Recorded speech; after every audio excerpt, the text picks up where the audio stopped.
Yeah, your boy gonna have to take this back to the shop. Yep. Yo. What up? What up? Can y'all hear me? Can y'all hear me? Put some ones in the chat if you can hear me. Turn this down real quick. Ones in the chat if you can hear me. Ones in the chat if you can hear me.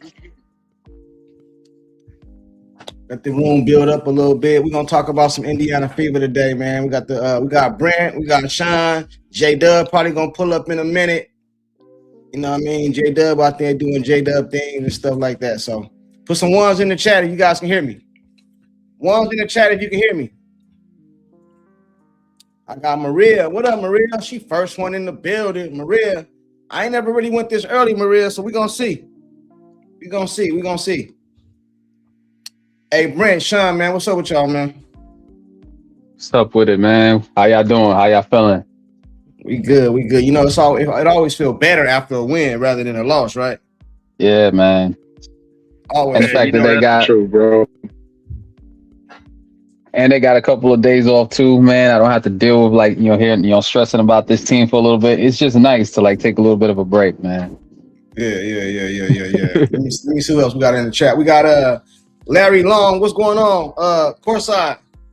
They said Courtside, someone by the name of Carrington was taken to school by Caitlin Clark. She do not want no smoke with Caitlin. You is not buying a person that love to play basketball. Hey, I ain't gonna lie. It seemed like she did take it personal. You know what I mean? She had put the date down on the calendar, made it like it was gonna be I don't know what she was insinuating, like it was gonna be a tough game, or I can't wait to the next game or something, and came out there and got cooked. So I don't know what you guys feel about that before we get into it. You know what I mean? The Caitlin Clark matchup. I think I don't think they like each other, bro. I think they take that matchup personally. I don't understand the whole Carrington thing, because C never did anything to Carrington. They don't really got no history like that outside of what Nalissa Smith being her teammate in 2024. I don't get it, bro. I don't get it at all. And then she tweets that 823 thing with a smile emoji, and she ends up 3 for 11 in the game, breaking shots, breaking threes. She, does that little taunt in Cece's face after the foul, when she's selling the call right in front of Stephanie White, Caitlin not taking it seriously. Then she, bombs the three in her face. She shoulders her, she runs into her shoulder. Caitlin shrugs it off like it ain't nothing. And I'm like you just playing for attention. You're not that's detrimental to your team. That's what you're doing. You just there for attention. You're not doing it for the team. That's really how she plays, bro. I don't take her seriously at all. Yeah. Hey, dog, you know what? If I'm being honest, man, because considering that they don't really have history, right? It's almost like, and I know this is conspiracy theories type stuff that I don't really get into, but I'm saying it's almost like, her ex, Nalissa Smith, used to play with the Fever. So it's almost like at some point, Nalissa was like, you don't really want that smoke. After playing with her, whether you like her or not, you really don't want to, like she's better than you or something or whatever. It's almost personal. You feel me? It's almost like something was said or done outside of basketball that has this girl just on Caitlin hate.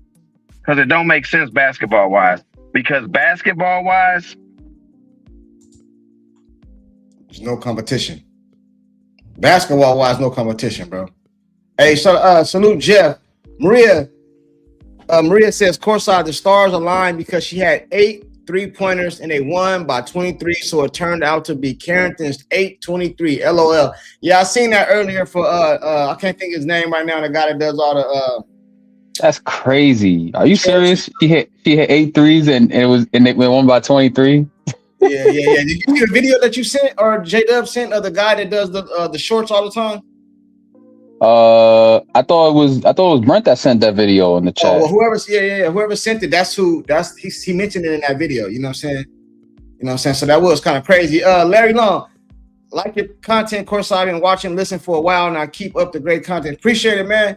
Courtside, you said it best, bro. No one said it better than you. Courtside, they play Caitlin like she's a problem. They're tackling Caitlin Clark. I know football season is coming up, bro. Yeah, I can't wait the football season coming up. Ali, he said, why are y'all acting like y'all didn't hear Well, Nalissa and Clark messed around. We knew that already. Nalissa and Clark messed around. Stop it, bro. I ain't about to get into all that, man. What? King, what up, man? I don't get into girl business, bro. I ain't Like, never that's heard weird. it like that. Plus, I don't get into all that. But anyway, we're gonna go ahead and get into the topics of today. If you got anything you want us to address, put it in the comment section. But we're gonna talk about the fever as a whole and what we seen yesterday and the problem that I think is getting ready to surface. Rim Protector, what's going on, bro? You out here early? I know. We got to talk about it. You know what I mean? We got to talk about it. Jeff, this team plays better. Okay, we about to get into that right now. Oh, here we go. Brent's gonna kill you, Jeff. Brent's gonna hurt you, man. Yeah. We're gonna get into it right now. J-Dubb just pulled up. He said this team plays better without Boston. She's lazy and doesn't make an effort. Y'all might get past the first round without her. We're gonna address some of that right now. Jared says nobody understands that clown. Anna, what up, Anna? KKAB. The Bronx on. All right, let's go ahead and get into it, man. Let's go ahead and get into it. J-Dubb, what up, man?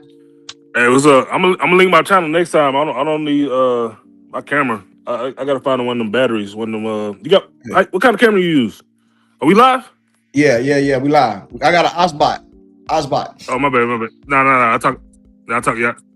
We'll talk about it after. All right. Okay. It's all good. Hey, Puppy Doc, what's going on? The AB hate is stupid. Ali Al, Anna, Bronx. Okay, let's go ahead and get into it. Benny, what's up? Check this out, man. We'll start here. Obviously, we've seen the way the Indiana Fever played yesterday. A lot of people, including myself, including J-Dubb, Sean, Brent, we kind of like the pace. But that was without AB there. So what is the fix? Because AB is coming back, bro. It's not like they're about to bench AB. So what's the fix to that? Like, how do we fix that? She just got to stop. She just got to stop playing more of. She just got to start playing more of a traditional big. She just got to start playing more of a. What Timsick was doing yesterday. When she run the floor, stopping at the top of the key, run all the way down to the paint, which she does sometimes. And she still be able to take her 3-point shots on the pick and roll. If she pick instead of rolling, she just pick and pop. So it ain't like she won't be able to get her shots off. She just got to start playing more of a traditional role like she did, Caitlin Clark's rookie year. I don't blame Aaliyah Boston for how she's playing. I think Stephanie White has influenced this type of play from her, and she's just doing what the coach has basically told her to do, taught her to do, and they have, that's just how Stephanie White wants her to play.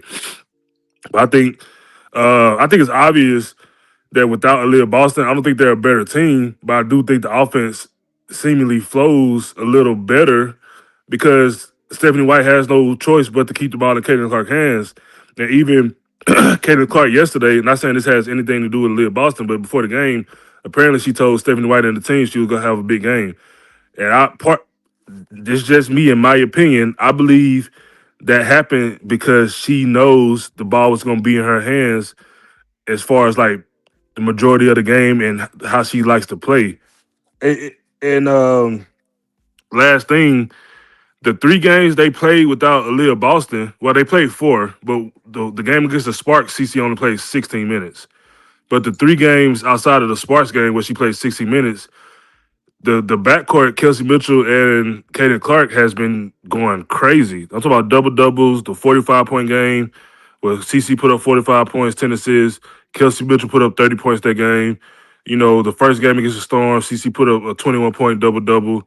It's like they do play differently, bro. Like, and I'm glad this happened from back-to-back games because, in my opinion, it's obvious that the offense was run differently from the Liberty to the Chicago Sky.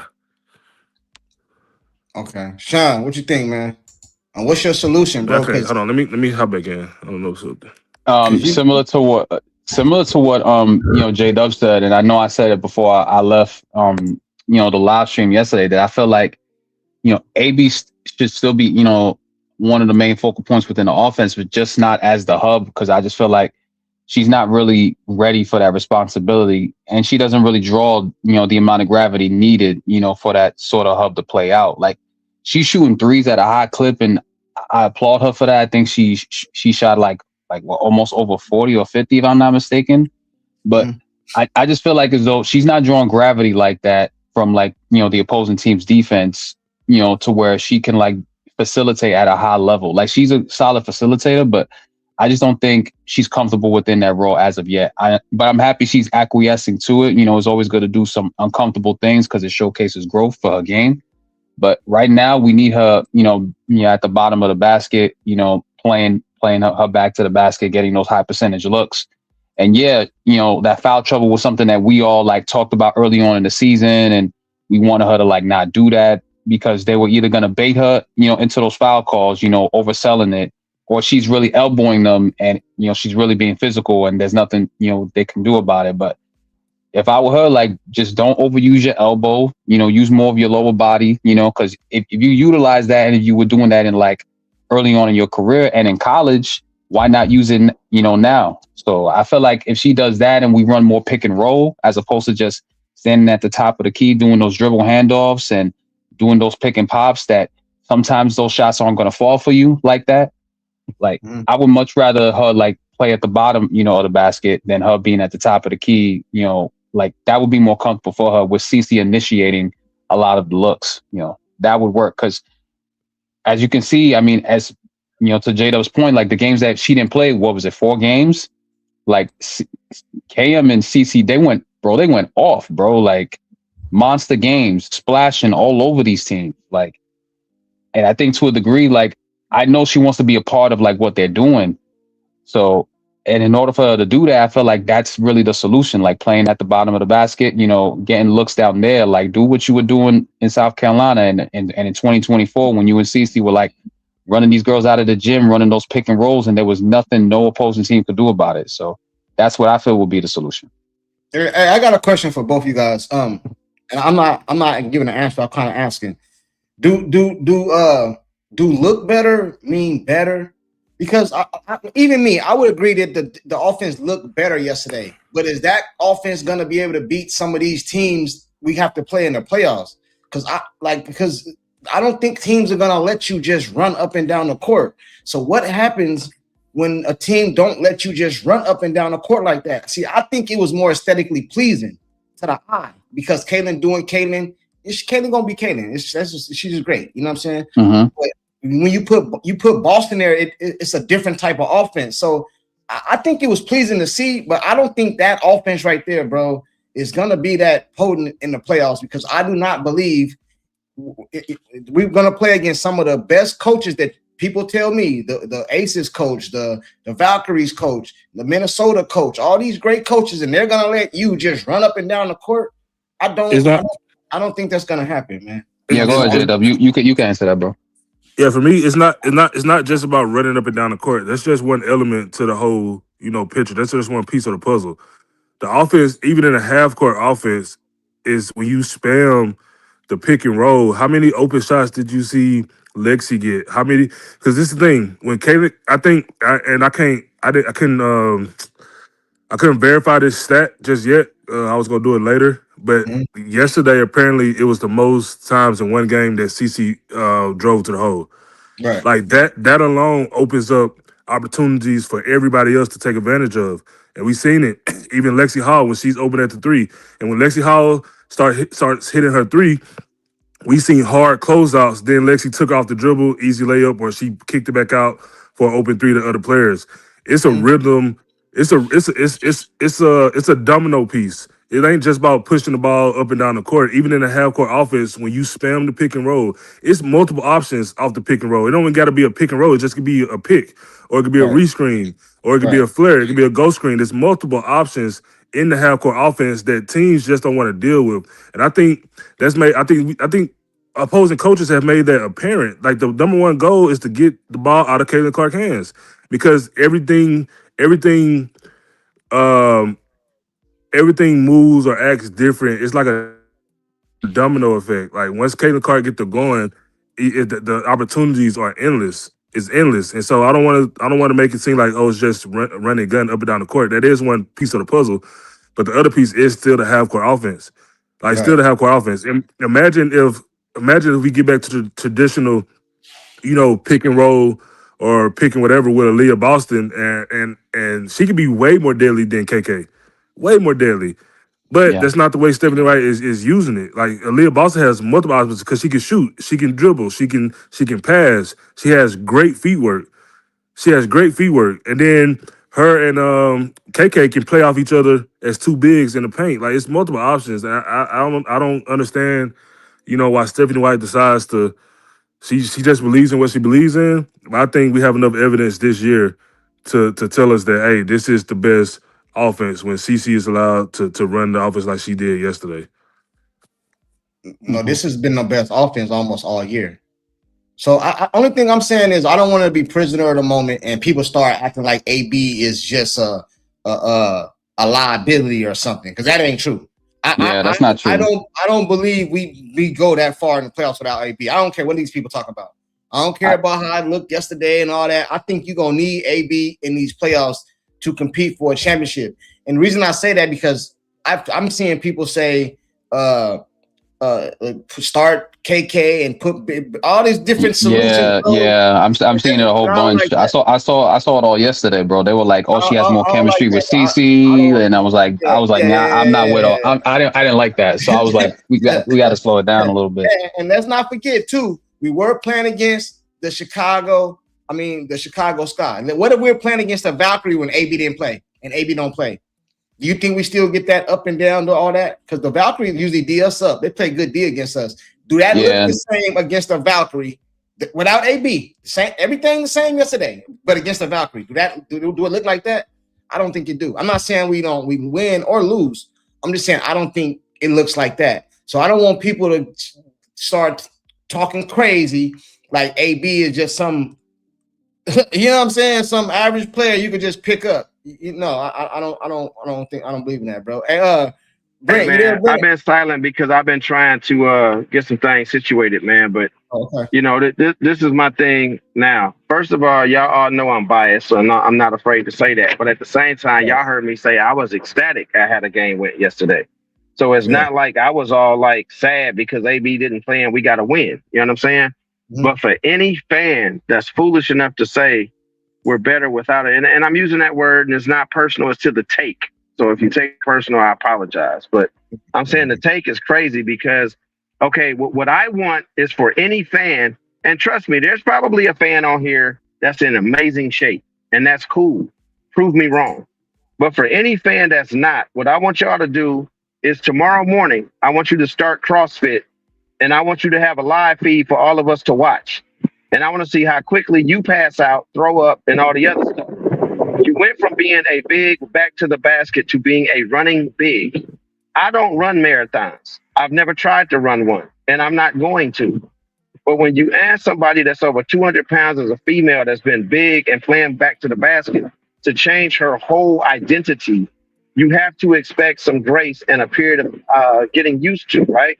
Now, not only that, you then take a big from being back to the basket and running and gunning to now saying be the hub.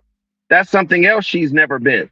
So just as much as y'all have complained about watching CC in the corner and CC off ball and CC, y'all got to at least show the same level of respect to the other players that are adjusting as well.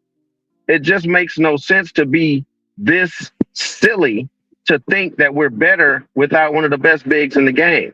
They just got to get all their stuff together and make it all make sense, man. But to say that is really sad because like Courtside just said, the reason we were able to run so free-flowing, if y'all actually listen to the broadcast, I don't know if y'all just watched the stats and this, that, and the other, but the broadcast said early on, they're looking forward to a timeout because both teams were running. And it was bucket after bucket after bucket after bucket. There was no defense. It was just back and forth. You know what I'm saying? So that's cool. That's great. But Golden State don't allow that crap. The better defensive teams don't allow that crap. It's just reality. So you've got to be willing to sit back and give people grace as they go through their transitions, man. Like, y'all be ridiculous with that. So like I said, we ain't got to talk no mess. I want y'all to start CrossFit in the morning, and I want y'all to give us y'all video diary of y'all journey of going from sitting on the couch doing nothing, Waffle House Boston, as y'all say, some of y'all, and then all of a sudden going into running every day. I want to see that journey. Just post it. You ain't got to say nothing in the chat. Just post your journey, and I'll sit back and I'll be entertained. April for Love, what up? What's going on with you? April Love says, as long as CC and AB are still praying together, I think you said playing, I don't care. Fans are quick to turn on a player that who sometimes have bad days and have to deal with adjustments.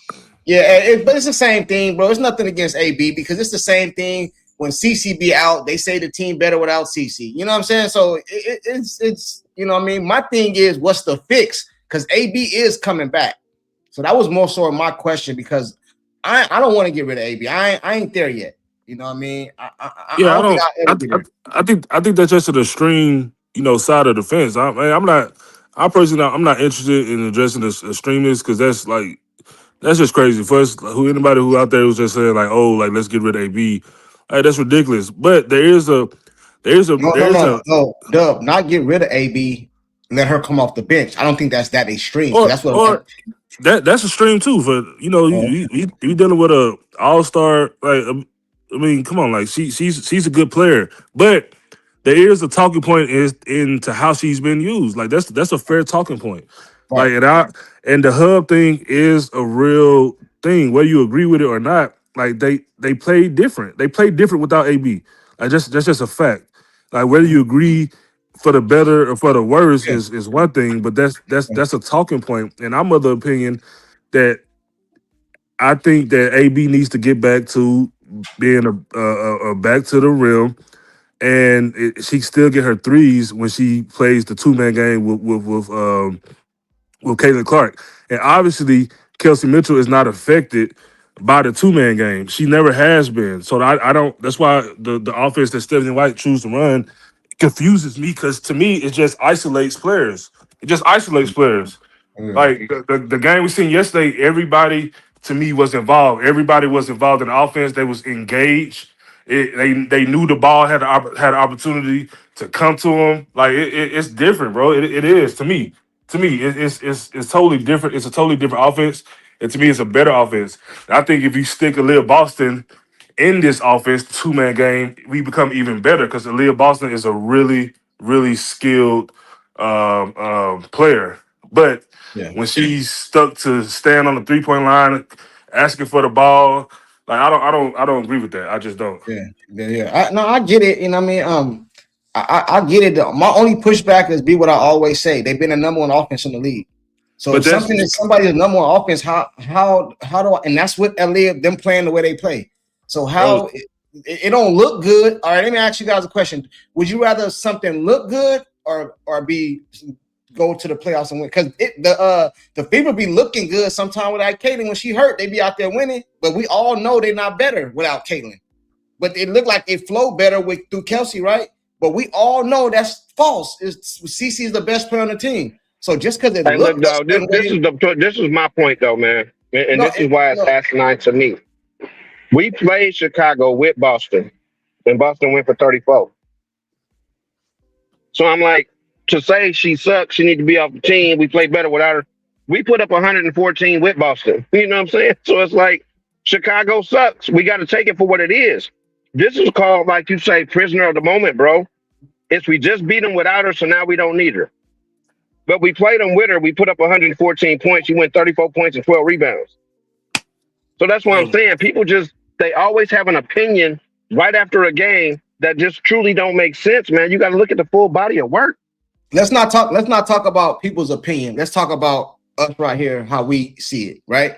Because like J-Dubb said, some people just extreme.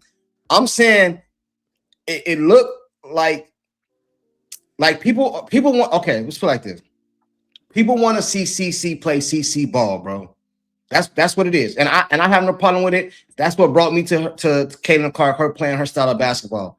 What I'm trying to say is that looked good yesterday against Chicago, but is that gonna look the same when you play against some of these other teams when you have to play defense? See, I don't have no problem with them running up and down the court and CC having the ball in all her hand and all that and this and this and this.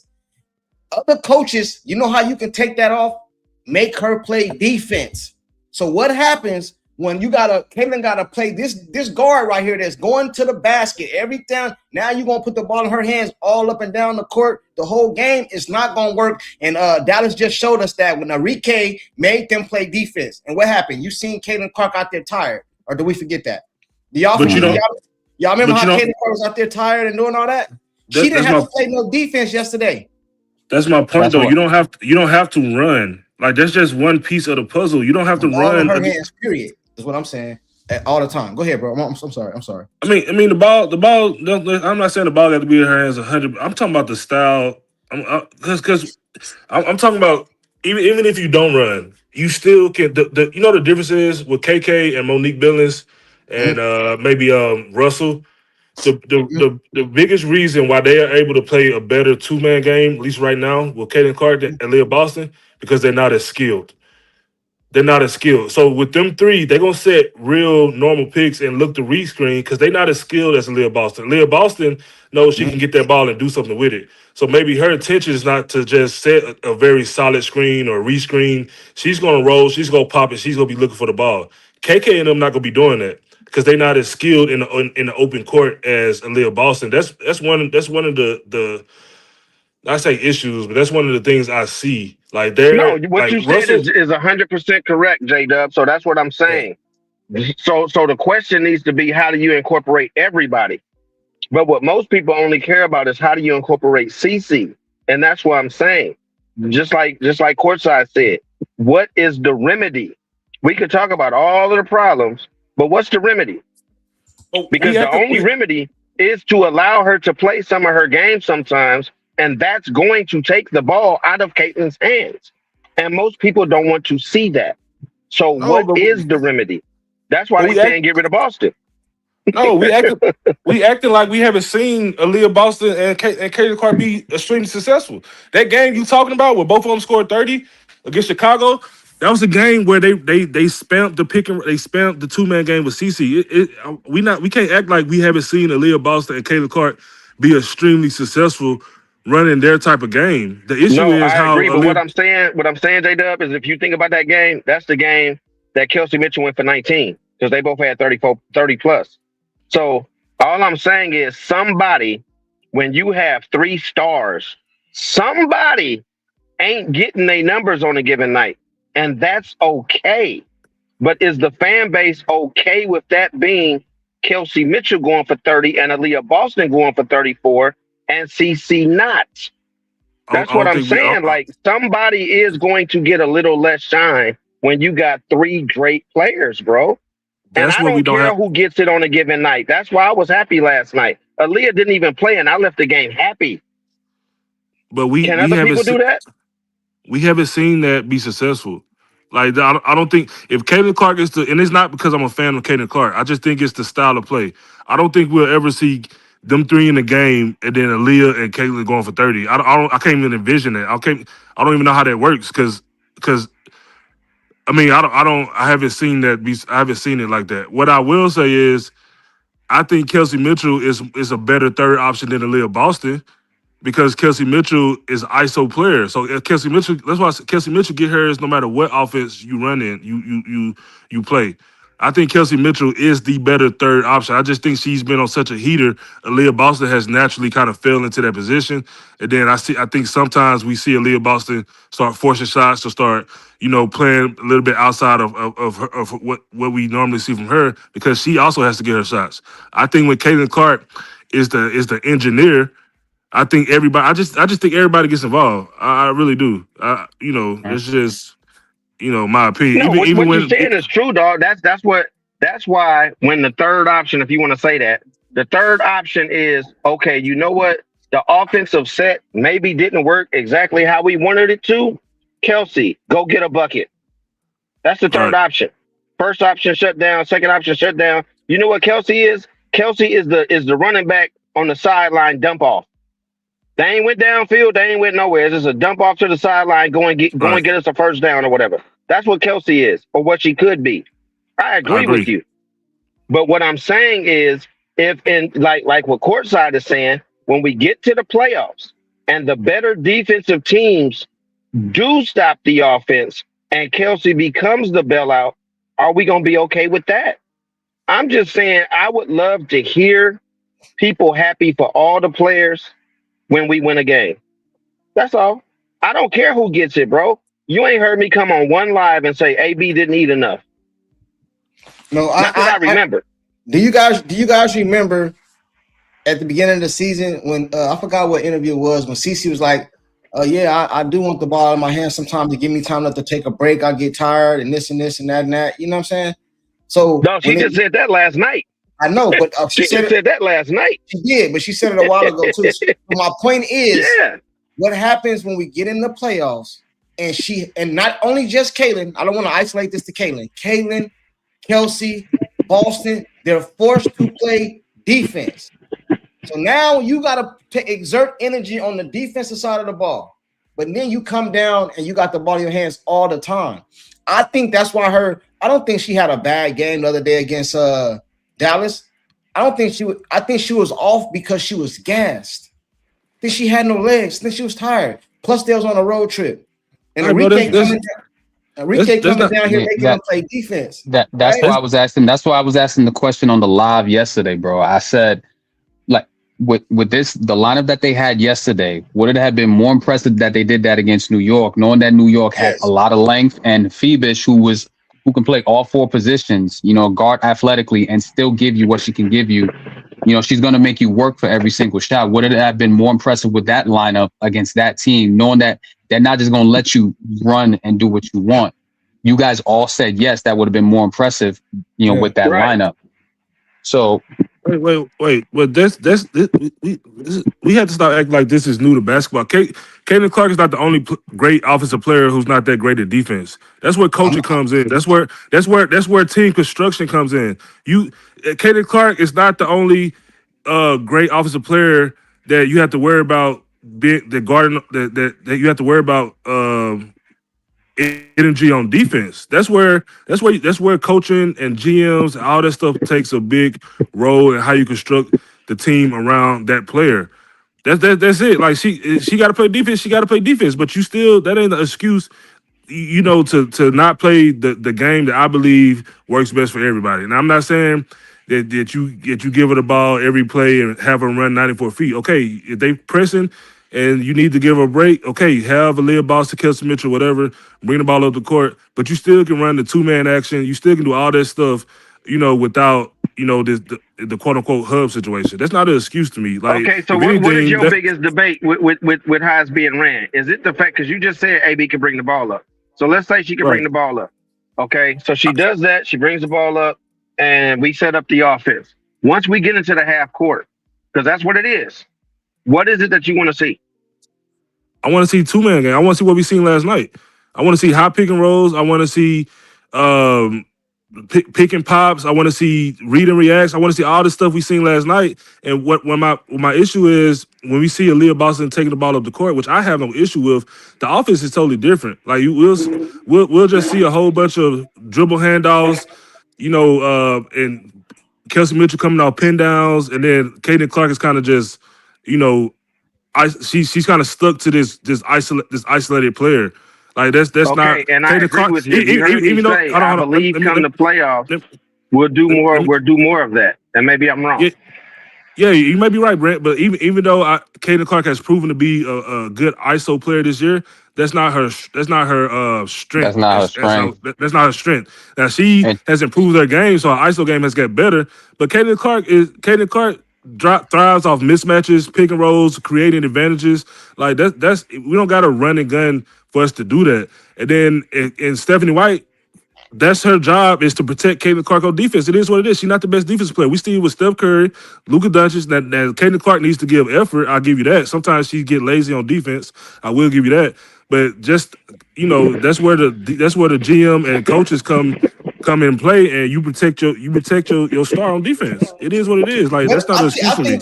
I think they protecting AB. I think they protecting AB right now because I think AB hurt, man.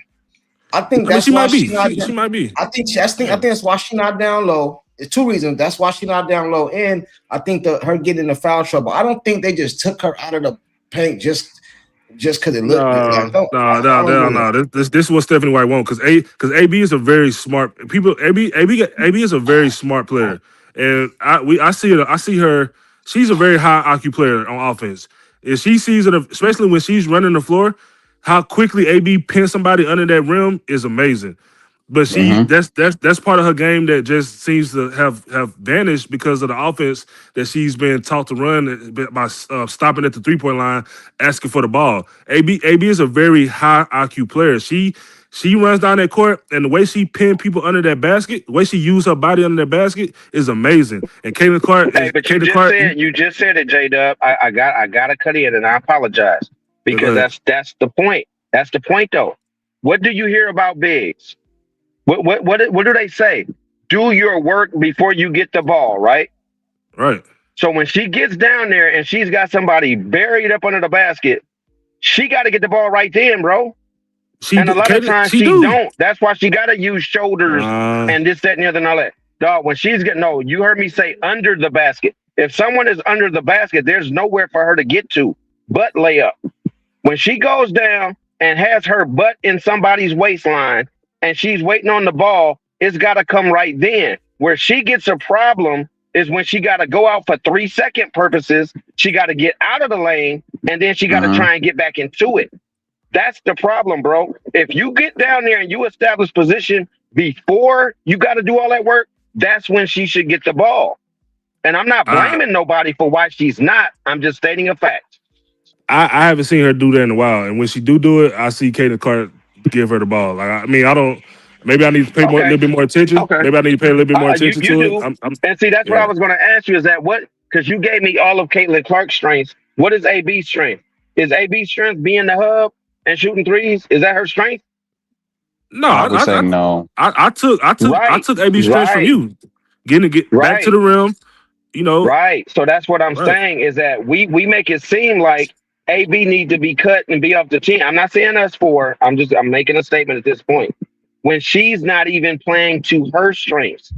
If she plays to her strengths, just like the 3 that they mentioned about, you know what I'm saying? Because you said it too, J-Dubb. That's the only reason I'm saying it. Mercedes, this and that, as to why they're doing what they're doing because of it being their strength. They're not trying to create. They just want to be in a dunker spot, roll to the basket, get a layup. That's the point. Is that if your big is not playing to her strength, who are we critiquing?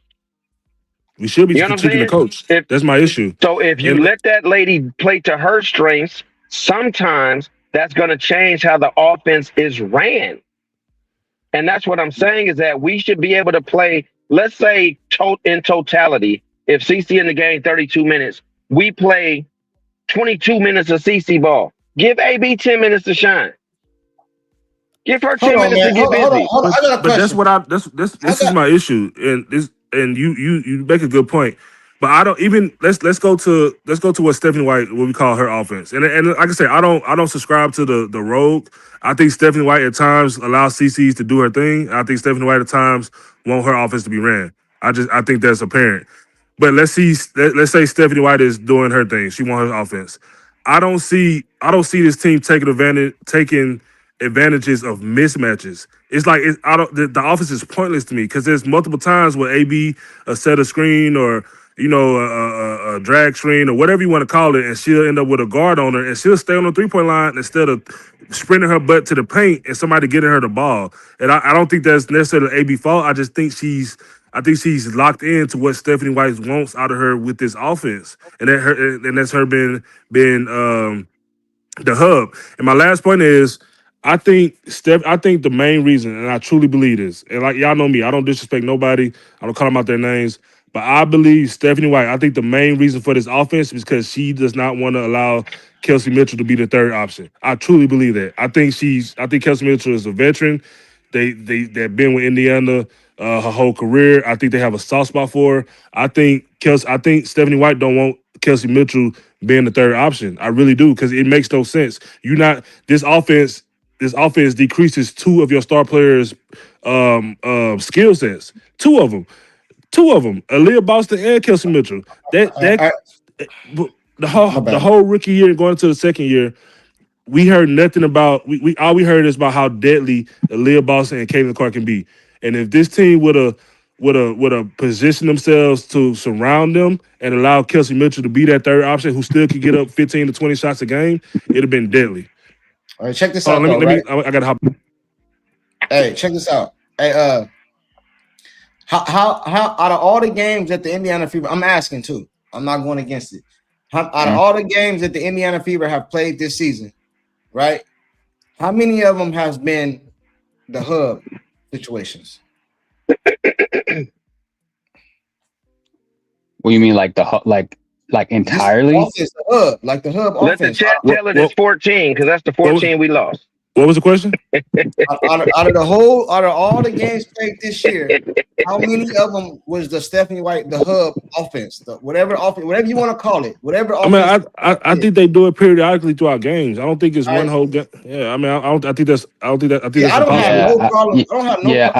I don't think it's full on through the game course. I think it's like sporadically. It's not. It's very that's sporadic. The point is that what is the problem with running something different at some point throughout the game? That's what I'm getting at. My thing is this, bro, and I keep coming back to this, and I never get an answer. You know what I'm saying? This is one of the most potent offenses ever in the history of the WNBA, and nobody can deny that. I'm with you. I gave you the answer though. I answered that question. That is a fact. So why do people want to go away from what's potent? You know, all these people that came in the WNBA. This is what's working. This is a lot of people said. Even not nobody. I'm talking about the general consensus said the Fever weren't even gonna make the playoffs, and if they did, it was gonna be the AC and all this stuff, bro. You have one of the most potent offenses of all time, bro. You got the Olympic team over there with Asia and Jackie Young and all them, bro. Better than they offense. I know they win championship. I'm talking about just offense wise. You got one of the most dangerous offense in the history of the sport on the women's side of things, and people telling me it don't look good. We need to change it up. I don't understand that, bro, and I don't think I mean, at this point, I think the whole point Courtside trying to make is we have zero reason to be talking about offense, but because it don't look the way certain people want it to look, we keep having this conversation after every game. We should be talking about real basketball situations, bro. We should be talking about defensive adjustments, defensive rotations, defensive screen. I mean, defensive zones, defensive traps, defensive shooting. I mean, blitzing. I don't think we shouldn't be talking offense at all, man. I don't think we've lost not one game because of offense, bro. I think it's all been defense to me. Look, if we're talking defense, bro, defense is a lot of that is going to be on effort. And what I've been saying, there's no intentionality. You know what I'm saying? On defense, most of the time, sometimes I feel like they're not positioned to box out for rebounds. I mean, credit to KK, she's been doing that for the past few games, but if we're talking about majority of the season, even though there have been games that we've been like out rebounding teams, like Brent, you see it, like whenever like we really need a stop, we need that rebound. What happens? They end up getting that offensive rebound. Another team will shoot, they'll shoot it again, they'll get another offensive rebound. We saw it like 4 times yesterday, and we were lucky that they didn't score in that sequence. And I was like, bro, we got to do better than that. Like we just gave them 3 opportunities to score, and we were lucky they didn't even capitalize on one. That right there, if you were the coaching staff sitting down and you watching that, bro, and I'm like, that needs to be addressed. Like it's the effort there. I mean, look, Anissa Morrow is 6 feet. She's 6 feet, and she can go up there and get 16 rebounds at the pro level. There's no excuse. If she can do it, y'all can do it. Yeah. Hey, chat. Hey, a panel. J-Dubb, Sean, Brent. Hey, I want you guys to answer a question. Because my memory is not as good as some of you guys to remember all the stats and all that for all the games. Tell me a game this season when we lost because the offense was not good enough. Because the offense was not good enough. I mean, we lost plenty of games where we scored 70 points. I mean, like we can't start. That's crazy. We can't start. I don't want to nitpick. I don't want to nitpick. But the only game that I could think of where I felt like we weren't playing well from a shooting standpoint, where I felt like we weren't the shot just wasn't falling, was out there in Valhalla. You know what I'm saying, when we were playing the Valkyries, because that was the worst shooting game. 83-75, something like that. That was just a horrible game. That was Kelsey's worst shooting game of the season. That was one of Stacey's worst shooting games of the season. That was one of AB's worst games down low because they sent the help defense on AB quick. Like they weren't allowing her to get comfortable at all down there. If it wasn't for Raven getting us back in that game and Stacey trying to battle us in, we weren't even gonna sniff anywhere near that game. And we barely scored over 90 points? No, it was 90-88. If you're talking about that game, that was 90-88. But I was talking about the other game against Golden State when we only put up like 75 points. But see, that's what I'm saying. Like at this point, because I see the chat and they're not lying. I mean, when they say like defense ain't going to change, it's too late. Okay, so it's too late to change the offense too. That's what I'm saying. If that's our attitude, if it's too late. No, but that's not just hear me out, bro. Hear me out. This is what got you to the 3rd seed or the 4th seed. Hear me out. Bro, if it's too late to make changes, then it's too late to make changes. So all I'm saying is, if you can't say it's too late to change the offense, it's not too late to change the defense. All I'm saying is this, bro. If we have we gotta have like a poster board with priorities.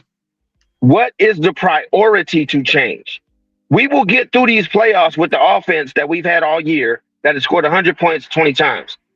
Not in the playoffs. Maybe we drop down to 85. Let's even say 88. That's still enough points to win basketball games, bro, when these other teams average 88 to 90.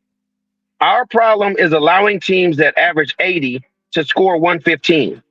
Yeah. Teams that average 80 to score 110, 103, 107, this, that, and the other. That is the problem, bro. That's why if we can get some stops throughout a game, we can score 85 points and win games. Yeah, that's why I said the biggest problem is defense.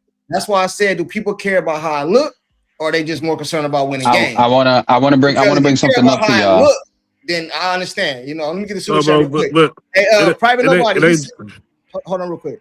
But we have maybe not to you, J-Dubb. We have had people come right here on this panel and tell me, I don't care what it looked. I don't care about the win. I just want to see I want to see CC ball. That's why I asked the question. Do people care about how I look, or do you want to get wins? Because yesterday looked good against a sorry team. You know what I'm saying? Hey, private nobody. He said record 10-11 and CC ball 12-4. So you can't do that, bro. You know what I mean? You can't do that. You know what I mean? This is the thing. The reason the offense is a problem. I answered that question before. Like this team has 3 future Hall of Famers that's going to be Hall of Famers for offense. So they're going to score points no matter if I was the head coach. That's just a fact. So we just can't always just look at, well, they scored 100 points. Oh, that's okay, cool. They going to score 100 points. They got 3 Hall of Famers that's going to be Hall of Famers strictly off because they're offensive abilities. But there's we still can address, especially, I'm not talking about the extremeness, but we can address how this team runs offense if we have a true belief that the offense can be better. But J-Dubb, what you just said isn't true, bro. That's not a true statement, man. What's not a true statement? It's not. You making it seem like they scoring 100 points just because they got 3 great players, but yet Las Vegas got 4 Hall of Famers and they don't do it. And other teams in the W that's not a fair comparison, bro. You talking about? We got the best offense in basketball. Bro, Stephanie White has never had Stephanie White teams have never did this offensively. That should tell you right now it's because of Kelsey Mitchell, Caitlin Clark, and Leah Boston. I'm not saying it's not, but you're making it seem like anybody could do it, bro, and that's not true. Because there's other teams with great scores that don't have the average that we have. Who has a better trio than us? The players. Who has a better offensive trio than us? That's not true. Don't no other teams have what we got. I didn't say better offensive trio than us, but if I just said Aces got 4 Olympians, Hall of Famers that all can get buckets, let's not diminish what they got over there, bro. Bro, Chelsea Gray averages 10 points, bro. Like we can't keep on using this Olympic. What about when Donna Taurasi and her championship spots? What about Cynthia Cooper and Cheryl Swoops and Tina Turner? All them. What about them? Them Hall of Famers. What about all 3 of them? What about all these? And then there's Maya Moore and Simone Augustus and Sylvia Fowles. I don't understand the point y'all making. I'm just saying, don't diminish what the coach is doing and make it seem like they could just do it. Like he said before, dog, when you had Durant, Kyrie Irving, and Harden on the same team, they didn't do nothing. Nothing. And if you want to blame Steve Nash because he was the coach, then blame him. But what I'm saying is that Stephanie ain't doing enough sabotage to have this team averaging 80 points a game. They still getting over 100, dog. So y'all bringing up a stream point. I never said nobody sabotaged. All I'm saying is, if you look at the history of the game, I'm not saying that you said that. What I'm saying is, don't make it seem as though her coaching is so. I'll take the word sabotage off the table. We're making it sound like that they don't need a coach and they will be putting up this amount of points. And I just don't like when people diminish anybody's role. Dog, they wouldn't have over 100 points a game, period. The big three right now averages 61, or they might be up now. But at one point in the season, they were averaging 61. You still needed 39 other points to average over 100. So it's not just all them, man. I don't like that. Jordan averaged 36, 37. He wasn't winning nothing by himself, bro. I understand that. You still have to have a team aspect of it. Chelsea Mitchell and Caitlin Clark and Aaliyah Boston was on the same team. Bro, if anything, if I believe anybody is diminishing the coaches, is y'all perspective, because y'all always just talk about is make some misses, bro. I'm asking, like, where is? Let me ask you this. Did I make up that though? Did I copyright that term, or is that something that everybody in basketball says it's a make or miss league? Bro, I understand that, but we got. If we always just go back to the makes and miss league, it's really no point in even having basketball podcasts, bro. Because our podcasts will be like, well, they either made the shot or they missed the shot. Like my question. Well, let me ask y'all this: how do y'all do between the Liberty and the Chicago Sky? And I know it's two different teams. Did y'all notice a difference between the offenses? Yeah, the Liberty. You know what I noticed? You know what I noticed? Take out the quality of the team. Take out just the team. Did y'all notice a difference between the offenses?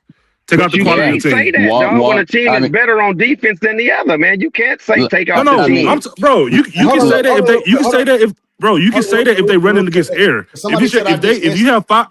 Hold on. If you have five players and there is no defense on the court, you can be able to distinguish how the new five players are running the offense. You can distinguish that. If they run in against air, you can be able to say, yeah, this offense was different than this offense. So you can distinguish them no matter the defense or not. Okay, what's your point, J-Dubb? I won't even answer it. What's your point? In the Liberty and Sky game, take out the quality defense. You can take out you can make this distinguished if they were running against air. Do y'all notice, or did y'all notice a difference between how the offense was ran? Yes, yeah. I did. So what's your point? Yeah. So my point is, what offense do you think betters the team? What, like, if you think it's the Liberty, the offense they ran against Liberty, that's fine. I mean, that's your opinion. The team is the offense that can actually score against the defense on the other side, because we do not run against air. Dog, it depends on the team. That's what I'm trying to tell you. Hold on. We gotta start. We gotta answer questions, bro. We gotta start answering the question. I answered the question directly. It depends on the defense, because we're not running on air. You are not going to run the same offense that you just ran against the Chicago Sky against the against the Golden State Valkyries. It's not going to work. Do the Golden State Warriors run that same offense no matter what team they play? What about the Los Angeles Lakers? What about OKC? No. What about OKC with SGA? Let me answer it. You asked me a question. Let me answer it. This is the difference. Y'all don't have the liberty, and I'm just saying y'all in general. I don't care who I'm talking to. Y'all don't have the liberty of comparing certain teams like you just did when they got a system of plug and play, meaning their role players are their role players. So since we already say the coach ain't the best, we already say the bench ain't the best, then we can't compare ourselves to a finely tuned oil machine. We can't do that, bro. Let me say something real quick. Everything is about perspective. Let me say something real quick. Hey, salute to Private Nobody. I didn't skip over it. I just said you can't do that, because then people will say, well, they went 4-0 without Caitlin. So you got to put numbers, like context behind when you put up stats like that. I get what he's trying to say, and I respect it, but let me say this. Hey, J-Dubb and whoever else in the chat, they said what looks better, the Liberty game or yesterday's game? And obviously the answer is yesterday's game. Well, let me use that same analogy. What looked better, yesterday's game or the Dallas game? The Dallas Wings. I didn't say what looked better. I'm asking the chat. What offense looked better? Did you see a difference between the Dallas Wings game and the Chicago game? Did you see a difference between the two play styles? A lot of you guys gonna say yeah, right? Right? Even you guys up here, what you guys think? I mean, I don't agree with what looks better type of argument because I think the offense. You just asked the same question. Did it look no, better? I didn't, bro. I did not ask that question. I did not ask that. I said, did you notice it? I just said, did you notice a difference? You can play the offense that I believe you can play in and have a horrible game, bro. I never said anything about looking. Okay, you said, better. did you notice a difference? Okay, that's all I said. Did you notice a difference? Okay, cool. My bad. But that doesn't interpret to look better because you can play I got you. This is my question, not yours. I'm not trying to. I don't want to put my word in your mouth. Did you guys notice a difference between the Dallas game when we lost, and then the Chicago game yesterday when we won? Did you guys notice a play style difference? You know what I'm saying? Because yesterday, you asked my question, Courtside. You asked Brent that. I asked. Yeah, I noticed a difference. It looked different. I noticed a difference. Which play style do you believe works better for the team? I can't answer that, bro. J-Dubb, why can't you accept what I said though as being a fact? It depends on who you're playing, bro. Yeah, that's what I'm saying.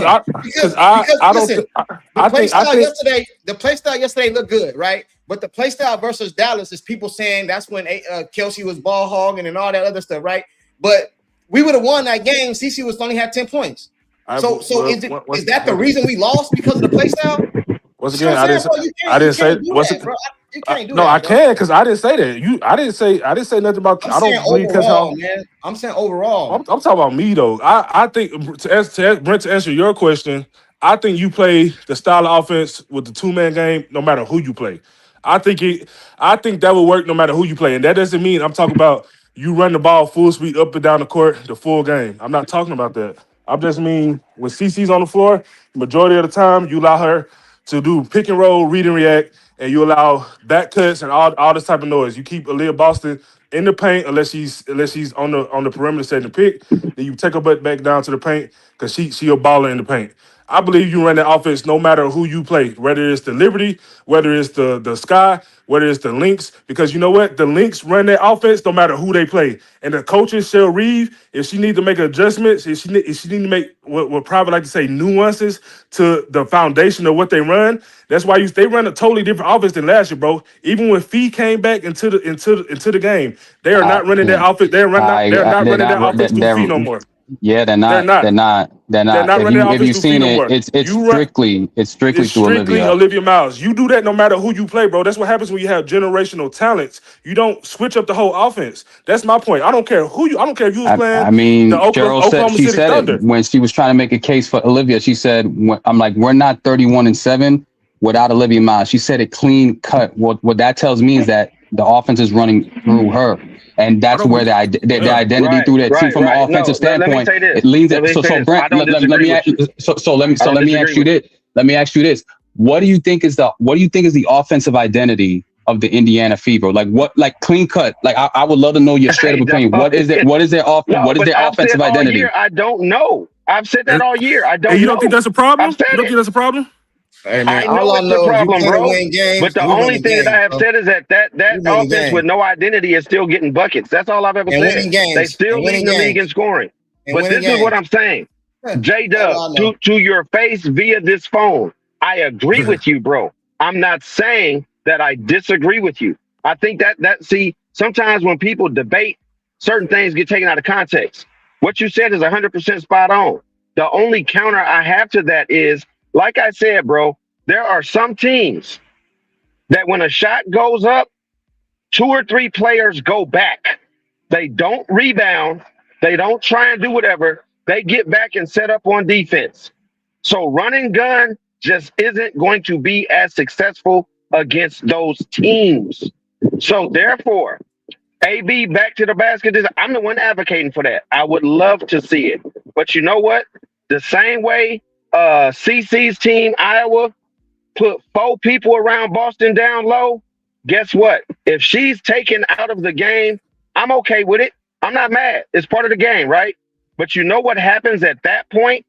You bounce it back out to the perimeter, and guess what's got to happen? Shots got to get made. If yesterday CC had went 2 for 11 instead of 7 for 11, we lose.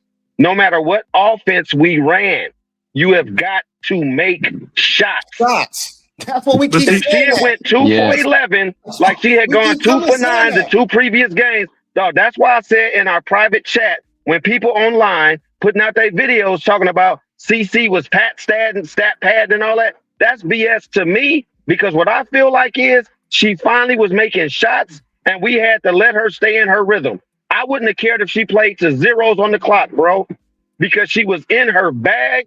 She was feeling good. She was hitting everything. And I wanted her to stay in that atmosphere. You see what I'm saying? Because the last few games, bro, she's just been missing. So if she had missed yesterday, we still would have lost. And you wouldn't have been able to come on the live today and say what was different in the offense between this and that. No, because that's where you got bro. That's where you got it wrong. I'm different, bro. I'm not all these other, whatever, bro. Shout out to everybody. Said it was better offense. You said it was better offense bro. yesterday. I had a video where listen to me, bro. I had a video where CC shot bad, and I was happy about the offense they ran. Every game, every single game can come down to makes and misses, bro. That's what I'm saying. Like if we want to take a deeper dive, it has to be everything can't be about just makes and misses. The offense. Like if my problem is the offense, maybe our problem not the offense, so y'all don't look at it this way, and I respect that, I understand that. But my problem is how the offense is ran, and so the offense is ran like I believe it should be ran. If she miss or make her shots, I'll be happy with at least the way the offense looks, and then we can get into she need to make her shots. I respect your take. I respect your take, but we're 24 and 14 right now, right? So if we were 14 and 24 and the offense had ran how you wanted to run, you would be cool with that? If we was 14 and 24?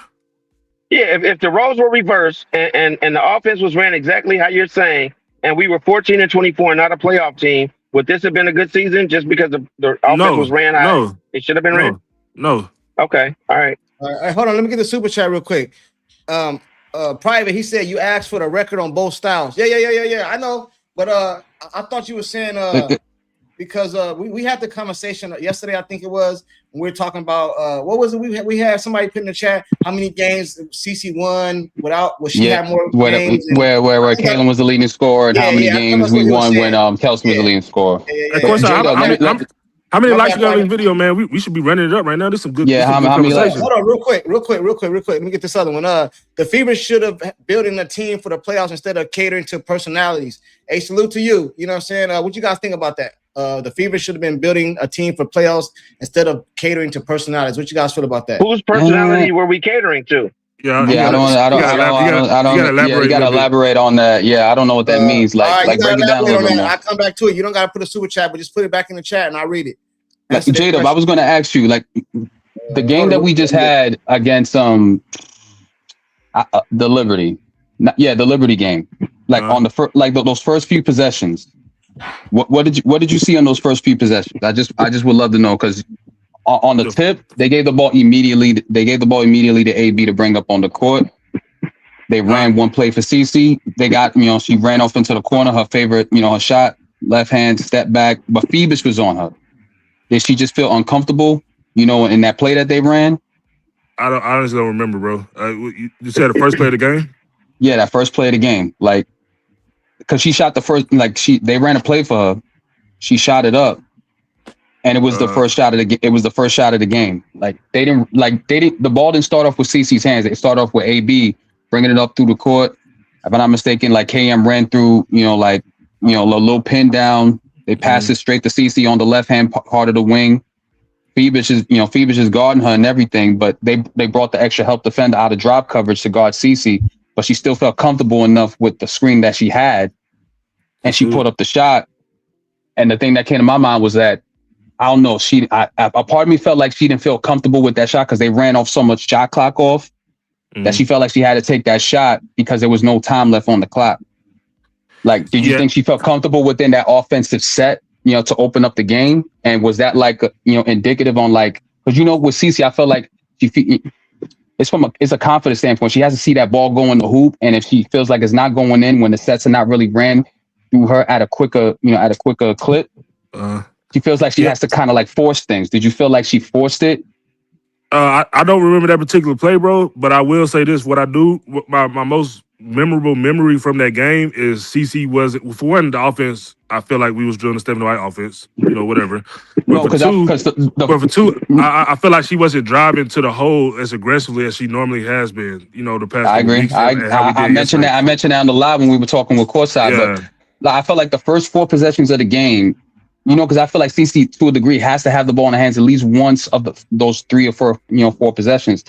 They didn't run through her, and there were a couple that were ran through her, and then the others were ran through, KM to start it. But I feel like, damn, like it's not running through her. So let me ask the question. Let me ask you. Let me ask the question. Go ahead. Because this is in reference to Jeff Murders, and then I saw Private say he agreed with him. I don't know if he's talking about the same comment or not. But Jeff Murders has said AB at the hub doesn't allow Caitlin to get in a rhythm, and he said my name, so that's why I'm bringing it up. And it's not disrespectful or nothing wrong, but I'm what I'm saying. He called you out. He called you out. He wanted to address it. I mean, Brent. To be fair, that's why I brought it up, because if you go look at those first 4 plays of the game, I like to pay attention to the process of the offense, bro. I'm gonna look back. Let me address it because this is my take on it. This is my take on it, and that's why I said it's a question. But at the same time, I'm making for me again. And call me stupid. I'm not mad. I'm asking a question. For me, the star player, no matter who they are, if they gotta get in a rhythm, what the heck are the role players supposed to do?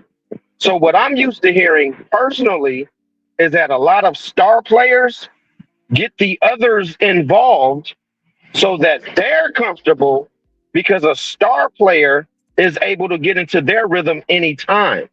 Now, am I wrong when I say that? Yes. I mean, you're not. I mean, when CC, feels like when I feel like when CC gets, she said this too on multiple occasions. Whenever she feels like she can get one shot off within the offense first, or she can get, distributing the ball within the offense, she feels like, okay, I got my shot off. I know what I can do. Boom. It's time for me to spread the wealth a little bit. My cup runneth over, if you will. Like, that helps her out. So she's different then, and that's fine. That's why I asked the question, because I know what I'm used to hearing. And that's why I brought up that point. Gets everybody involved, and then they get there when they need to. That's why I brought up that point. Well, I'm like, they gave the ball to AB to initiate the first 4 plays, and I'm like, CC's probably feeling like she's not contributing to help the team as best as she can. But then she ended up with 37 though, so she got into her groove. No, I'm talking about the Liberty game, bro. Oh, the Liberty. Okay. I'm talking about those first 4 possessions. I'm like, she's feeling like, okay, I can't get them involved with the offense. I only had 2 possessions, and when they finally gave me a shot at the ball, the defense was prepared. Okay, now I gotta force my shot up a little bit, and that's cool. I got to do what I got to do, but it always helps when you have, when you can get into your sets quicker.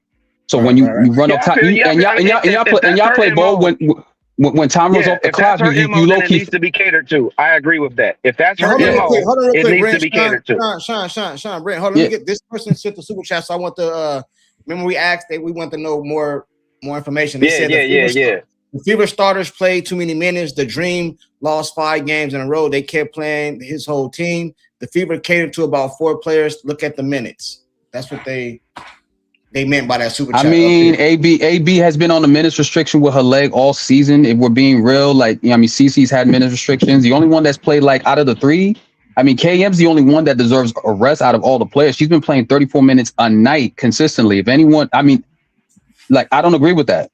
CC and AB have been and if we go off of the one Dream fan that we know is a Dream fan in our own chat, Tone Loke said that their coach was not using their rotation the way that they should.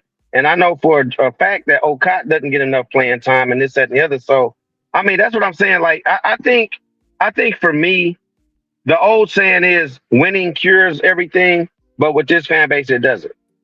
And that's just reality. We could win because we went on a 5-game winning streak and this, that, and the other, and we still weren't really happy. And we're looking at what we could change and what could get better. And that's cool because it's constructive, because you should never be complacent. But there's a difference between just trying to improve day to day, as they say, get 1% better, and never seeing anything that you like. That's the difference for me. Because I'm dang, man, we win games, man, and we ain't never happy. That's all. Only thing I would say to everybody hit the like button. It was almost 200 people here a few minutes ago. Only like 30 some likes. Man, hit that like button. Go subscribe to J-Dubb YouTube channel. Brent got a YouTube channel. I'm trying to get Sean to get one. It's coming. I'm trying to talk to him. It's coming. You know what I'm saying? But anyway, oh man, I don't have no problem. I like wins and losses, bro. All the Hall of Fame coaches say you play the game to win. And some games gonna look mucked up. Some games gonna look good. I just don't agree when it comes down to this offense right here, because we all came here. Most of us came here for CC, but I want CC to win no matter how I look. You know what I'm saying? I want her to win games. And all I be trying to say is I don't see no difference of when they win and it was CC ball than when they lose it's Stephanie. I don't see the difference. The only difference I see is they made shots this game and they missed shots this game. Because if they would have made them shots or didn't have missed them, remember one game they missed like 17 free throws. So all these. Doug, and remember one game on record they showed CC had, I think, 10 assists and she had 13 possibles that they missed. Yeah, all these layups. Bro. She would have like 24 assists, but they missed like 14 of them. Yeah. Do you see what I'm saying, bro? I think that was a game when she went for 20, like 28 and 10. Bro, you gotta look at stuff like that, bro. That matters. Because it does, J-Dubb said, don't just talk about. Well, he didn't say don't just talk about it. He said we need to get more detailed rather than makes and misses. But makes and misses what determine the outcome of the game. You know what I'm saying? It don't matter how it look. You have to make shots. You know what I'm saying? I can run the team, the offense, and I can say, you know what, CC, or not even CC, anybody, Olivia Miles, whoever. I want you to run the offense. It's on you. Do whatever you want to do. Pick and roll option, all that. Even you still have to make shots. I understand that, bro. I'm not saying you don't, but if I could come up with an analogy and I'm coming up with it at the top of my head, so if it don't make sense, blame my head, not my heart.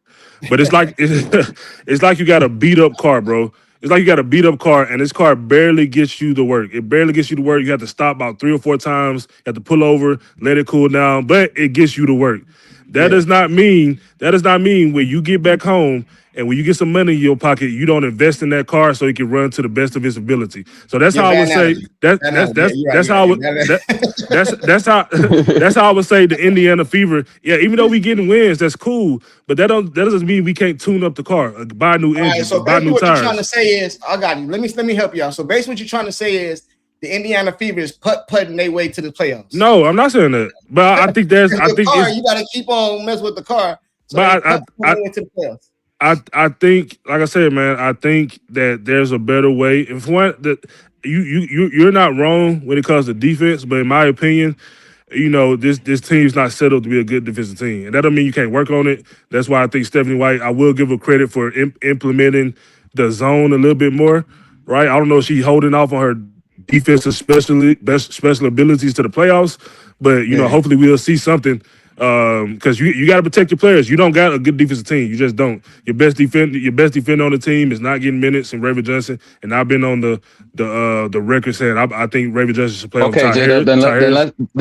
Then let's talk about the defense then a little bit. Like, what is it that we know at this point of the season, these are the players we have. For the most part, we are a team that's running 8 deep, close to 9 deep, you know, depending on the given day, on when Stephanie wants to like implement some other things like she did last night.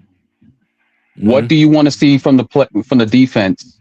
You know, can I answer especially that going up against these and specifically in the half court set? Because I want to answer. I want to answer that question. Man. So what do you want to see? Because you know me, I've been talking about the effort piece, bro.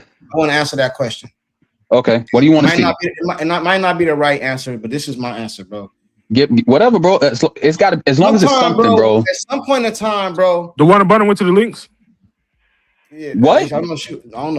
Somebody just said that in the chat. I don't know how true that is. J-Rod said to the links. I don't know if that's true or not. Hold on. I got to check that. I'm on my laptop right now. Ain't no way she trying to cheat to get a ring. Ain't no way. She just crushed that team. I know she got bought out. Ain't no way she did this. They said the problem that the offense doesn't produce efficiency. Kaden Clark, Kessler are so talented that a lot of their scoring is so low. He said he's just playing. Sean, he just said he's playing. I was about to say, but I'm still gonna check. You know, I don't like to play around with that. Hey, anyway, this is what I would think, bro. When it comes to defense, I don't know if you guys ever heard this in sports, man. Have you ever heard your coach just come to you and you say, "Man up, we ain't sending no help. It's on you. It's you." Courtside, come on, bro. Hold on. Listen to me, bro. I got you. Go ahead. Listen to me.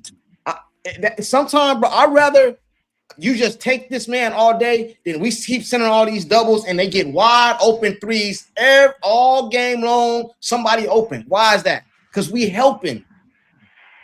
Listen, every single game, bro, that team at least shoot 10 to 12 threes wide open. Tell me I'm lying. Right. Unless we gonna run more zones, it don't matter who we playing against. I don't have the answer. It don't matter who we playing against, bro. Courtside, bro. Wide open threes. Courtside, bro. Yep.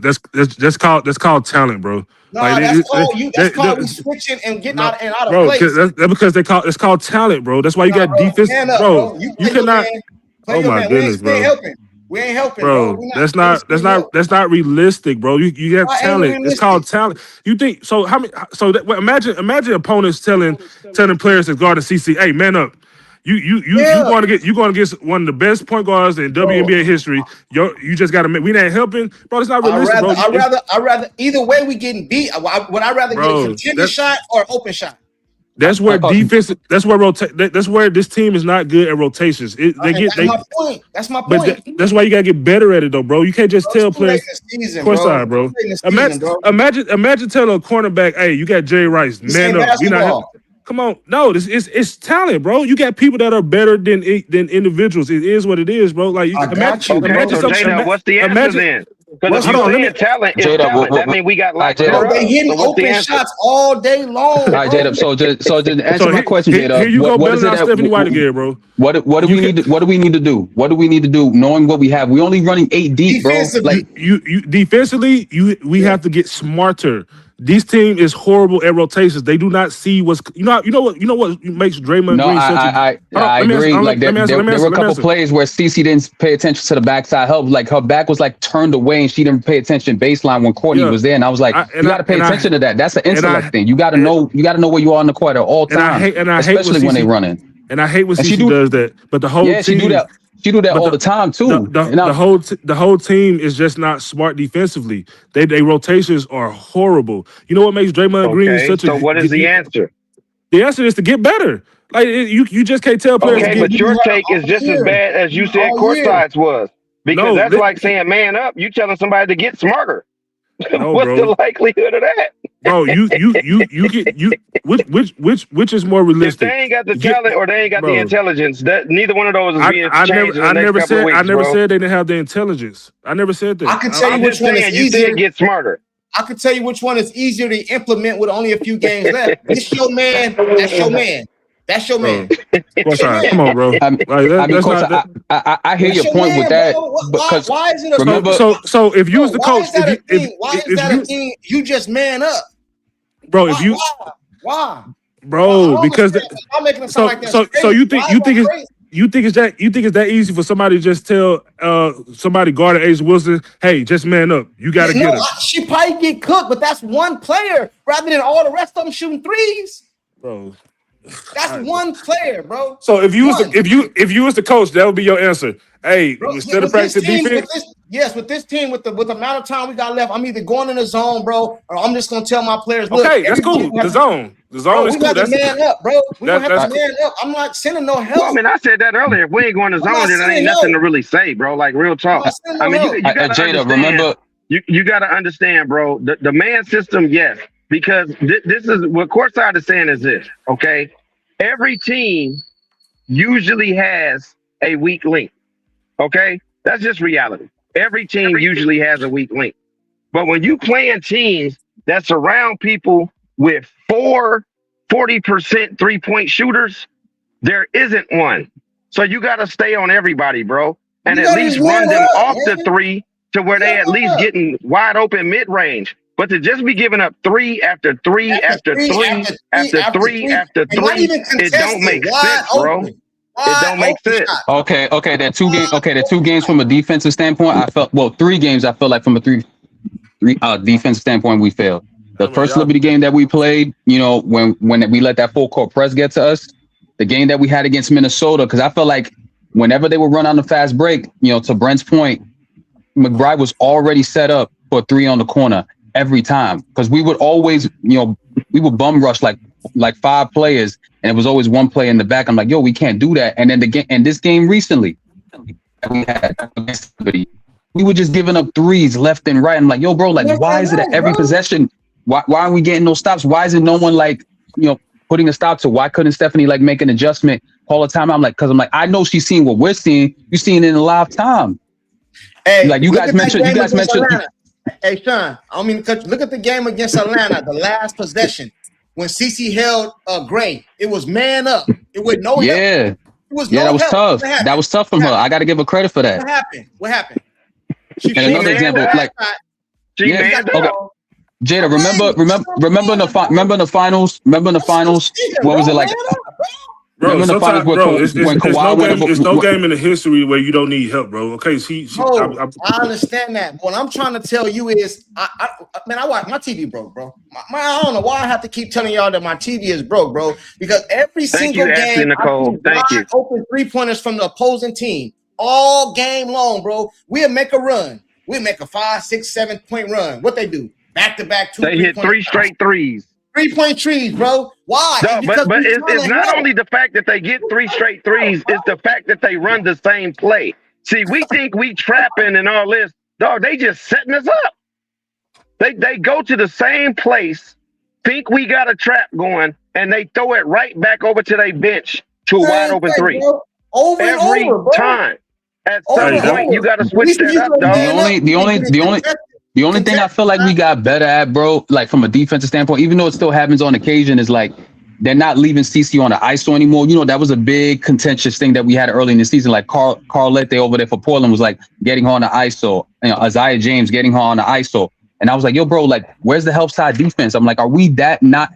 Is this team not that intelligent where you see her on the ISO and you're not going to help her and drop coverage? That's poor. It's crazy to me. It's crazy to me that y'all asking a team to do something that no other team in the history of basketball has ever done. The best defensive teams, you know what makes the best defensive teams great? Are their rotations and their help defense? Is that their own? So for us, that's like for our answer to be man up, like I'm like, dang, like we ain't gonna get on step. Okay, like, come on, let me give you the real deal. Okay, I'm not saying that I didn't agree with Courtside because at some point you do got to man up, bro. Let's be real, okay? But that being said, he was saying to fix the overall defense every game. But we can't shoot Stephanie Bell. We can't shoot her Bell, bro. In the chat. Hold on. Ashley Nicole just said in the chat what I said last night. Use our defensive players about 2 minutes trap and double team. I said that last night, and I did mean that. You have got to sometimes just go defensive. See, what we do when we trap when the ball is already past half court. And that works. I'm not knocking it. It will work because we've seen it work. But against a team like New York, that averages 6'2" and above, they just throw the ball right over your head. So they have trapping don't even matter. That's like you being trapped by your 2 sons. It doesn't matter, bro. You know what I'm saying? That's where so if we're going to trap, hold on. I'm answering the question. If we're going to trap, that's when you bring in somebody like Raven, who has trapped her whole career 94 feet. You don't wait till you get past half court. You disrupt it as the ball comes in bound, bro. So if you got dogs, you got to use them on that part of the court. And then if I'm trapping, I'm not trapping with Kelsey Mitchell. I'm not trapped or CeCe. You know why? Because they do play really great free safety. Kelsey is fast to get that ball out of the air once it hits the air. CeCe is great at cutting off goddamn little passing lanes. So you leave somebody in a free safety position that can take the ball if it gets scattered. But you got to put heat on them, man. Let me get the super chat. Once they get past half court, it ain't working. Sean Brent, let me get the super chat real quick, then I'll let you guys finish. AB and Kelsey Mitchell need to give CeCe the ball back if she open. I agree 100%. I agree with you at 100% if she open. Yeah. Salute to you. Private, he said the flow of the game is an important element. The hub plus ISO ball takes the flow away from the team. Players standing around. CeCe works off flow and players are involved. That doesn't show up on stats. Hey, man, I don't necessarily disagree with you, bro. To JCT Slice, I am holding Caitlin Clark accountable. Me holding her accountable is me saying that she's not good, that she's not that great of a defender. I don't really know. Yeah, that is you holding her accountable. Like what do you want me to? What do you want me to put? Like say CC need to hold Asia Wilson 1-on-1? Like that's not holding her No, but I accountable. don't think that's a little extreme. But you being extreme. Hey, salute to private. Nobody agree with you 100%, bro. The hub is ISO ball plus ISO ball. But Brent, to your point, remember that play? Remember that play that we just had with like I think it was the game before. Yeah, the game before against the Liberty. You saw Lexi and you saw K and KM trap. You know, I think it was either Hanshu or Phoebish. They had her in the trap on the baseline, but Kelsey made one of the biggest mistakes. She got delirious. She got off her for like 1 second. And then Phoebe just went past her. And I was like, yo, Kels, why'd you do that? You're supposed to like stay on her in the trap. The job of a trap, you stay there. You put your hands up, you don't move. She moved. The minute she moved, we gave her 2 points. This is the other thing, because I know what you're talking about. And this is what me and my wife was sitting on the couch saying. I was like, you gotta hold her accountable for that. You gotta hold her accountable for that because she just gave up. I'm asking because I don't play basketball. I don't know the answer to this. When you trap, are you supposed to almost be shoulder to shoulder? You're supposed to stand up. You're supposed to be. Yeah, at all. You're not supposed to give her any look, and you're supposed to have your hands up and not move. The time we double team, they split us. That's because it's moving. You're not supposed to move your feet the minute you trap. You stand there and you give them no look. The fundamentals. That would tell me that the coach has said we're going to trap. That's coaching. But if you go out there and you leave so we got to hold Brienne. So we hold Brienne January and Stephanie accountable for not letting them know. Oh, you guys got to have the awareness to know where you are at all times out on the court. Yeah, but Courtside, that play, you saw that play, bro. We had him in the trap. Lexi and Cam had him in the trap, and all they had to do was put their hands up, bro. That's all they had to do. You guys must have watched Kobe Bryant. I didn't hear him talk. I done heard multiple. You can go on internet, YouTube, bro. It come a point of time again. You got to man up. Why didn't send no help with Asia when CC had her 1-on-1? No, because CC asked. Hey, that's cap. That's what I'm saying. CC asked for the. But J-Dubb, CC asked for the ISO. She asked for the ISO. She told everybody to go on the strong side. Courtside, I challenge you to pull that play up right now. I sent you that play. I'm gonna pull it up right now. Bro, just let me finish, bro. Hold on, let me finish. You asked the question. Let me finish. I was talking now. Let me finish. Nothing came until she tried to go to the hole, bro. That's called help. That's called help. Bro, I'm talking about at the top. Where was the trap? Where they come? Where all this trap shit? Bro, when she was way out here with no help, they didn't send help because it was Asia. They let her hold her 1-on-1. Most of the time, if a center get caught on a guard, they send immediate help, bro. Way out there. Asia is a good defender, bro. Yeah, she's a great defender. She's a great defender, bro. Like, what are you talking about? That's my point, bro. At some point in time, bro, you gotta man up, bro. You think if Cardoso was out there, they'll let her stay on the island? No, she has been on the island, bro. She's tricking to most of these guards, bro. She's tricking. Let's put stuff in proper context. And even as great as the defender that Asia is, guess what? Jewel Lloyd was sitting in the paint ready for the drive. That's why CC started to drive and she pulled up. They did send help, bro. Because that's disrespectful, bro. Jewel Lloyd was disrespectful. So Jewel Lloyd was in drop. She was in drop coverage, waiting. Let's say that was Kelsey with the ball. You think they'd have done that same play like that? Yes. Hell no, man. I mean, you have to have somebody in drop coverage. You have to have somebody in drop coverage, though, of course. They would prefer her to shoot a step back 3 right there, bro. I don't look at CC like the greatest defender, but I think she has greatly improved on defense, bro. No, she has for sure. And I mean, there's proof of that in so many games. You saw that with Ryan. You saw when she locked Ryan down, she hit an air ball. And that's why I'm saying what I'm saying now, bro. I am not about to let you just keep shooting open threes all game long because y'all so slow, y'all can't rotate, you're out of place. I see CC and Kelsey, sometimes they switch, they gotta run around, they don't even know where their man is. I done seen it multiple times. I am not about to keep getting beat at the 3-point line. It come a point in the time, bro. This is man up, bro. This is what we doing. Man up.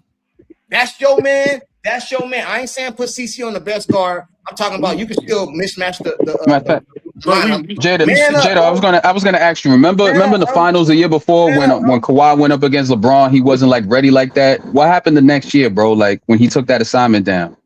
Like I've never seen LeBron get shut down on defense the way Kawhi shut him down throughout that entire series. What happened? What happened in that series? He was picking them like crazy, and that's where the nickname the Claw came to like manifest. Yeah, Kawhi. Remember he's an elite. No, but he was always talented. Yeah, he was always talented. I'm just saying, I know he took heed to the assignment that I'm not going to let LeBron do what he did last year to me. And he was like second year coming into the league, and he got to the finals or whatnot, missing those free throws. But yeah, he wasn't defensively as great as he was that year that they won in 2014. He was just ready. I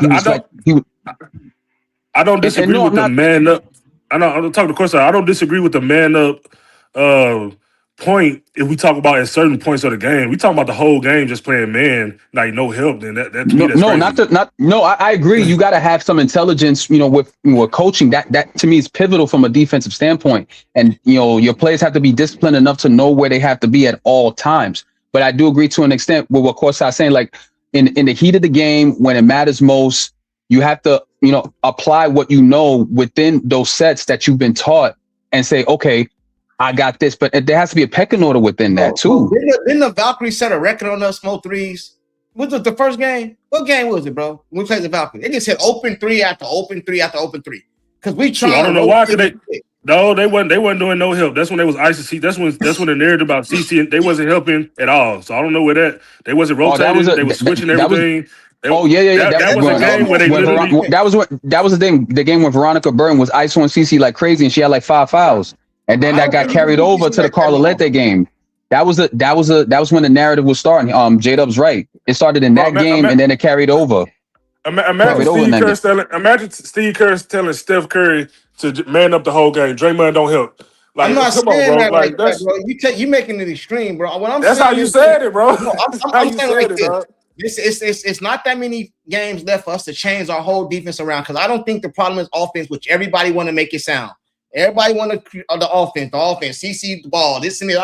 I don't believe none of that, bro. Okay, so from a defensive standpoint, J-Dubb, you're saying that we need to get smarter, but what plays do you want Stephanie and Breon January to implement to help assist them in that? We got a whole week off. They got like almost 2 weeks off coming outside of the game against Connecticut. What do you think they should do? I think the problem is, bro, and it's not even a problem. People just don't want to say it. You know what I mean? And it's okay. I'm okay with it. I mean, you gave a solution. That's cool. But I want to see what when CC is running in, and when they don't do that, they don't give a damn if they win or not. It's more appealing because I've showed you guys multiple times where they got to make shots. So let's get that out the way. So now we're talking about the defense. I don't think that it's enough time to change everything, bro. We've had all year, they ain't changed.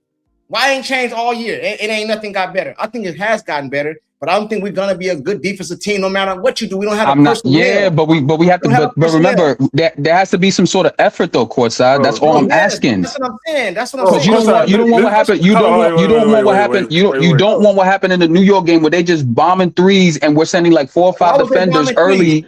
Why was they bombing threes? Wait. Courtside, did y'all hear what Courtside just said? They're open. Courtside just said, we don't have the personnel to be a good defensive team. Yeah, we don't. So his answer to not having the personnel to be a good defensive team is man up and go 1-on-1. Like, come on. How does that? Bro, that's not what I said. I said zone. Do one of the two. I said zone too. I didn't say that. Zone. Yeah, I agree with the zone. That's what I said. Yeah, I agree with the zone. I think Maria said it too. Shout out to Maria. That ain't what you said at first. No, I said the man up or go zone. That's what I said. When you asked me, I said or go zone.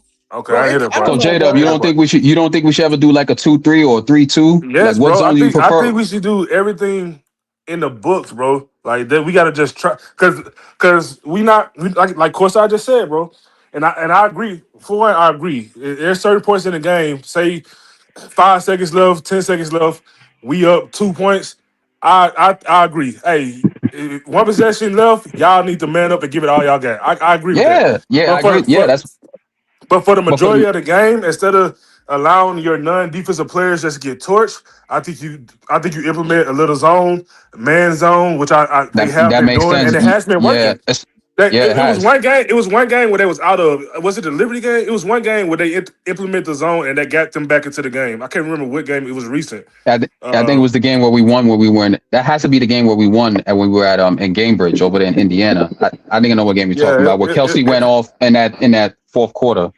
Yeah, and I this just break a record or something. The most points ever in the history of in one season or something like that. Yeah. Kelsey. But I agree. So if we implement like a 2-3 zone or 3-2, like with what we have, then I'm all with it. Like, because especially like Courtside and you said, J-Dubb, if we don't got the personnel to handle, let's say, a Liberty or the Valkyries, like if this is what we can do, knowing that we have the potent scores that we have that could keep us in the game. Because to Brent's point, you know what I noticed? I don't think there's ever been a game going into halftime where we've been down 10 points, like at all. I haven't remembered it. We've been watching every game every season, like this season. We haven't been down 10 points and a half. We're that talented on offense. But if we can implement those type of disciplines, on defense, that would be great to see. I'm scared. That's bro. my take on it, bro. I'm scared, bro. I ain't gonna lie to you, bro. I'm so scared. It's ridiculous, bro. But Courtside, you said it, bro. You said it. Yeah, bro. I'm just scared, bro, because I'm just. So you said that we got you said that we got the talent, right? You said that we got the talent to do it. Courtside trolling, bro. No, I'm not trolling at all, bro. I just don't see. I think what it is, bro. And oh no, his TV's broke. His TV broke. I don't want to word it. I don't know how to word it to make it sound like crazy, bro. My vocabulary, as you know, is not that good when I'm, you know what I mean? But like, bro, I just feel like people just want to see what they want to see, bro. Like when it comes to the defense side of the ball, bro, our offense just got to put up points, bro. I don't think we're gonna be this. But in order for our offense to put up points, people want it done a certain way because it look a certain way, bro. I just don't think it's going. The defense, just effort, bro. I don't think we have a good defensive team no matter what you do. But so I think we're gonna have to outscore teams. So in order to outscore teams, people want it to look good rather than to get done, bro. That's just how. No, you're right on that. You're right on that. But that's I get it, bro. If you just take away, if we look at half of our losses, we've been in those games within. Because see, even the final score, even like Atlanta, I think we lost 108, 101, or something like that. No, it was within one possession. But what happens is late, you start fouling, they make free throws. We know how that goes. So, but what I'm saying is that if as a team we can trap 2 minutes here and there, take away a possession, take away a bucket or two, those are stops. And we do score enough to where we should be able to survive that. But I'm saying, like, when we just try and go bucket for bucket for bucket for bucket, the reality is the team that we're probably playing against is going to get a stop. And we're not. You see what I'm saying? There's stops in the game that other teams get, whether it's just a missed shot or a turnover because we're trying to squeeze in the amazing pass or the behind the back assist or whatever it is. You know what I'm saying? We get our turnovers. It is what it is. Yeah, so we giving turnovers and then we ain't taking none. So we've got to find ways. It don't have to be great defense. It's just got to be throughout a game. We got to find a way to steal a possession here or there, man. I agree. Brent, that game against against Vegas. What was it? I remember Becky Hammond said in that game that there was a stretch in that game. I think it was that quarter where Jackie went off. But between like the end of that quarter where she went off until like the first 3 minutes of that third, she said that they had 15 straight stops. I was like, 15 straight stops against us. Like that was crazy to me. But we still were in that game, even though they had 15 straight stops. Right. Hey, hold on real quick. I see you, Greg Johnson. They said they need to woman up. They are not men yet. Hey, you know what I mean? It's just a term. It's just a term. Well, man up. It's just a term. Woman up. Woman up. Okay, my bad. I'll say that. But you know what I meant. Greg, hold on. Let me get this real quick. He said, with the offense the FIBA have, they don't need to be a shutdown defense. They just need to make time. I agree. Timely stops. Shout out to Greg, man. Shout out to Greg, man. Come up one more time, bro. J-Dubb, it's on you. Let me ask Courtside and Brent this. Because let me ask y'all this. Do you think it's a valid point? Whether, and this is me, not the narrative, not the chat. If I say, hey, yes, we scored 100 points this game, and we won by 2. And let's just say, I say, hey, I'm frustrated because I believe this game shouldn't have been this close if we would have played a certain type of way. Not that it looked any different, not that it looked bad, but do you think that's a valid point if I say, hey, I think if we ran this type of offense, the game wouldn't have even been this close? Do y'all think that's a valid point? I'm going to answer your question with this. I'm going to say yes, but I'm still going to say that your type of offense is still contingent on them making shots. You know what I'm saying? So that's all I'll say. I agree with you, But in the flow of whatever offense, I don't care what offense it is, they got to make shots. It That's come back down still to a that. fact. You know what I mean? I mean, And it's then if still you a don't, fact. J-Dubb, let me ask you a question. And I know it's not just that because I know you break down the game. But part of the reason that you feel that way is because we won the game. Let's say we had that same game, the exact same way it played out, everything. CC got the ball, everything that you said you like, but we lose. You not on here telling me that's the offense you want to run.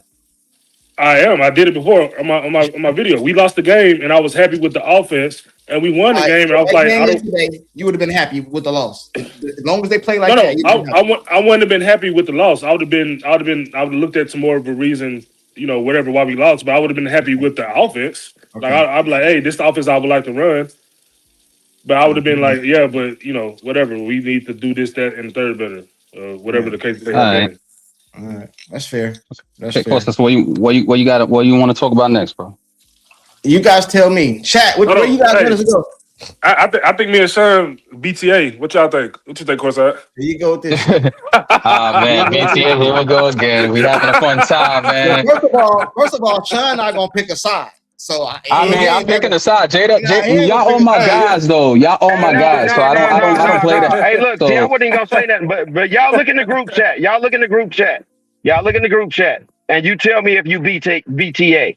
Stop it. Put that graphic up, Courtside. What is it say? Hold on. Y'all look in the group chat. Which one? Brent, you said a lot, bro. Just the last thing. The last thing. Oh, let me check. I'll be right back. Let me see. What the Kaylin Clark teammates have ruined her MVP stats every game. Yep, keep reading. No, I don't agree with that. The missed layups. No, I'm just saying, just keep reading. Cost Kaylin assists and made her numbers look worse than they should. Imagine her stats if every easy opportunity was converted. Yeah, I don't agree. So they still gotta make shots. That's all I'm saying, bro. Yeah, I'm not saying that. I'm not going off of that. Look, I'm not going off of that post saying her MVP has been ruined. That's all we ESPB Ben. I mean, I still think she's in the race, but even though I think Asia's in the lead, but no. Please understand. I'm not talking about the MVP part of it. I'm just going off of the missed layups, the drop passes, the missed open shots. He on this post did not say the hub, the floor of the offense, or this, that, and the other, because it don't matter what offense you running if they are missing layups, dropping passes, dropping open shots. Yeah. That matters, bro. See, what J-Dubb don't understand is we are agreeing with him. It looked better. It seemed better. It looked better. I never said it looked better. All right, it ran better. It flowed better. We agree with you. But no matter what offense you run, whether it's Popovich, Phil Jackson, Stephanie White, whatever Caitlin Clark offense, you have to make shots. And if you run the same offense that you just ran and miss shots and lose, what happens? You lost. You know what I'm saying? Caitlin, that game looked the way it looked. I keep saying, look, that game went out the way they looked yesterday because Caitlin was on a heater. She was bombs away. The jumper was wet. It been dry lately. It was wet. The other part of it is, okay, let me ask you this, J-Dubb. J-Dubb, game one. Literally, this is my only question. I'll leave it alone. Game 1, 107-104. What offense did we run? Game against Dallas? Oh, bro, I got to look. I don't know. Game 1. That was I just don't remember. Okay, chat, Sean, somebody answer me. Game 1, 107-104. What offense did we run? CC. We were running that high pace offense the whole game, even when we weren't playing well. Like, we were. And guess what? And we were giving up bucket for bucket. We gave up like 60 points in that first half. That was crazy. This is my second point. That's my point. Now, in that game, we ran CC's offense, number 1. Number 2, we made buckets. Mm-hmm. And number 3, we still lost because we couldn't stop nobody. So those are the key factors for me. Made buckets and getting stops. If you don't make shots, you can't score enough, you're not going to win. But if you score and you can't stop anybody, you're not going to win. That's more important to me than the style of offense. I'm sorry, I'm just keeping it real. Yeah, just to be clear, I don't think, if we run the CC style offense that will be undefeated. Like, I don't think that at all. I just think it gives us a better opportunity to win overall, honestly. But you know another reason we won yesterday? it wasn't just because of the offense. It was because we didn't have CC had 5 turnovers in the first half, and she didn't turn over none in the second half. None in the second half, and not one in the second half. And CC has said herself, when we go 12 turnovers or less, we're undefeated. They win. When you do that up pace offense, it's more turnovers. Why? I ain't saying Caitlin Ford. Maybe it's her teammates' fault. She's throwing them the ball in transition. They're fumbling out of bounds. Whatever you want to say, and the turnovers go up, and we ain't. And we lose games. Matter of fact, someone in the chat. Someone in the chat. Find that. CC said it. Since we talking about that stat specifically, Caitlin said 12 turnovers or less we win the game. Somebody find that stat or look up that stat and the amount of turnovers we had in the games that we played and how many games we won when we've had 12 turnovers or less. I know somebody is going to look that up. Somebody in the chat, somebody find that out for me. I'm curious to know our record. Hey, well, according to her, they're undefeated unless she lying. Because I think we lost the game against Dallas. We had like 9 turnovers and we lost that game. That's why I'm saying look up the stat because I'm genuinely curious, like what our record is, like overall for the season. Because that would be a dope stat to see. I should have put it up. You told me how to put it up before. Yeah, because they brought up the stat for the Kelsey and CC thing, which I still think is like that's hard to measure. But that one, the turnover one, that you could quantify. That one you could like put down and be like, oh, we didn't really play well because that's about like your awareness out on the court at all times. So if someone could look up that stat for me, I would love to see it because I would love to post it. Somebody look up that stat, and also I got a quote for you guys too to help you guys out so we can get rid of that Selfie Mitchell nonsense. Did y'all see what Caitlin came out yesterday and said about Kelsey? About Kelsey? So obviously she don't feel the way y'all feel. Oh, you know what? Let's explore this. Let's explore the whole first team, second team thing again, because you know what I'm seeing? Everybody's picking the team that I picked. Everybody's picking my team was trash. What was your team again? No, it's not DC, Asia. It was Stewie. And it's not just me. Like I'm seeing a lot of like writers and the writers like because they're the ones that have to pick it. They saying Caitlin locked it up with what she did yesterday. She essentially locked up her first team. Mitchell Ben locked it up with the streak she's been on. Olivia with her awesome rookie year, and Asia. They saying the tough one is the fifth one. Yeah, they say it's positionless.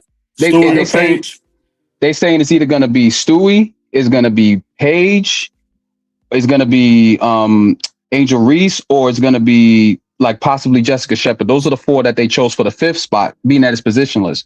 Now I would love to know what y'all think. Do you think it's gonna be Stewie? Because Stewie's averaging 25 and 8.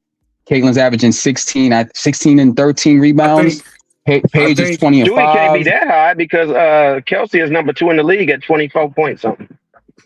So she can't be that high. Oh, and they mentioned Jackie Young, but I don't think Jackie's gonna make first team. I think she's gonna make second team. So I think with the recent surge of Liberty winning games and Stewie playing well, and then Paige losing games and hasn't been playing well, I think it's gonna be real close. I think there's a possibility that Stewie can edge out Paige. That's based off team success. I agree with that. I mean, Paige has got good PR, bro. She's had I'm not like outside of yesterday's game where she did what she had to do, 32 points in 29 minutes, 26 minutes. But she's had some stinkers lately outside of a couple of games. So I'm like, I'm not putting her on the first team because of that. Like, and Stewie's been carrying 20.8. Stewie's at 20.8. Yeah, 20.8. And she's averaging like 5 boards.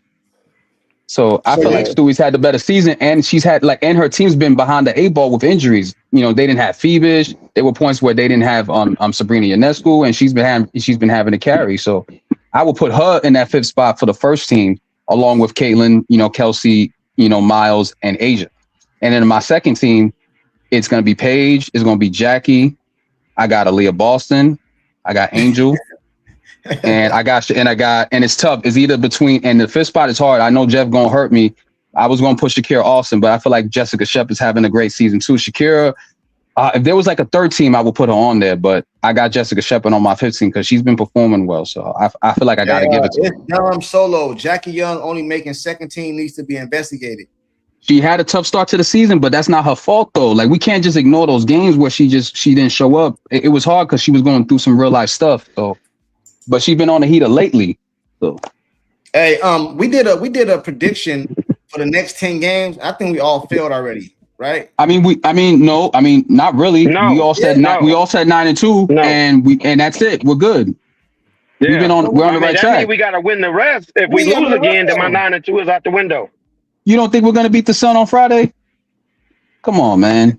I thought we was gonna beat the damn Liberty the way we smacked them up around the other day, but we only guaranteed 2 losses. We all said it. You said it. I said it. Brent said it. We all said 2 losses, bro. We said 9-2.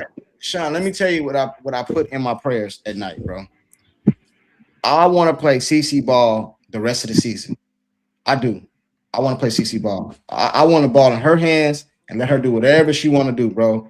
You know, I'm not even being sarcastic. I want to see it because I don't want nobody to have no excuse. And it bothers me, not bothers me, but it buffoons, what they call it, befuddles. How do you pronounce that shit people be saying? Befuddles me, bro, how everybody is so caught up on the one offense that has no championship behind it. Like, it's nothing. You know how you got a backup goal? Like, you know how you back up something? It's nothing behind it. Here you go again, Courtside. Because nothing behind it. That's my opinion, bro. That's my opinion. Multiple times you have brought up in a positive way how Stephanie White and Kelsey Mitchell made it to the semifinals last year without CeCe. Right. So you cannot say that in a positive manner because they still lost. Right, because that's what you say about CeCe. Yeah. She hasn't won anything, even though she took a team with no WNBA players to the championship. Hold on, wait. She took a team with no WNBA players through March Madness, facing a lot. You know how many NBA players Breanna Stewart played with? 15. They got drafted. So you cannot give her credit for that, but give Stephanie White credit for making it to the semifinals last year without Caitlin Clark because she still lost. Let me respond to that though, because I think I have a right to respond to that. I don't believe in second place, bro. That go for Stephanie White and Indiana Fever last year. I only make that argument when people say the coach is terrible, and I'm saying, well, she did this. I don't think, bro. Ain't no such thing as second place to me, bro. That's in the NBA. The NBA, man, bro. My son one time they gave him I made him take the trophy back, bro. I don't believe in second and this participation shit. Oh, you got there and all that, bro. If you didn't win, you failed. That's the Courtside. Yeah, that's the Courtside. I was like, remember when I told you about like that, bro. So we don't share trophies, bro. Ain't nothing behind it, bro. Now, if Caitlin Clark this year, or not even Caitlin Clark, let's not use her because her name is sensitive. If Jane Doe has an offense and it goes to and wins a championship, I'm all behind it, bro. But you can't convince me when I see an offense scoring 100 that ain't nobody ever done before. I see 2 players that they want to break up doing stuff ain't nobody ever done before. They want all this stuff, bro. You can't convince me that it needs to be fixed. You know what I mean? If my truck out there running right, give me the A and B. What I'm going to the dealership asking him to check underneath the hood for? Hey man, I think I heard some check underneath the hood. But but that makes sense, bro. But everybody want to find a reason to be right, and I feel like I'm right. Because not because I'm some prophet, it's just because I know what I'm seeing. Nobody predict when we start the live at the beginning of the season. Nobody predicted they was gonna be this fighting for a 3 seed, and that's because of the offense. We know it ain't because of the defense. They've been getting mollywopped all year long, so it got to be because of the offense. So why change it? I don't care if she at the hub. The hub got us chasing the 3rd seed. I don't care about none of this. It looked good. It's aesthetically pleasing to the eye. I don't care. This offense, CeCe been breaking records in. This offense. This offense hasn't her most statistical best career so far. In this offense, the one that everybody want to change, the one that got the hub, the one that AB is in a way. That offense, she's having her best career in as a pro. Hey, Courtside. Oh, well, hold on. To the chat. I don't get it, bro. To the chat, I know K Martin in the league. I was just talking about like players that's getting like real playing time. But Jeff, I just want to say, Jeff, I'm sorry, bro. I didn't mean to say it like that, bro. But you know, I mess with Shakira. You weren't even that big of a Shakira fan 2 weeks ago, bro. I'm just saying, man. It's between her and Jessica Shepard for that other spot, bro. Yeah, you can't be talking about his mystics, man. You know what I'm saying? Nah, I know he gets sensitive, but he didn't even like Shakira 2 weeks ago, bro. You were on live and he wasn't with it. He wanted to trade her for Lauren. I was like, bro, she put up 31 and 10 yesterday. You want to let her go? All right, bet. We could take that. I'm not tripping.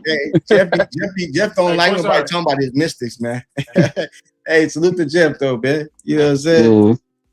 Of course I. Yo.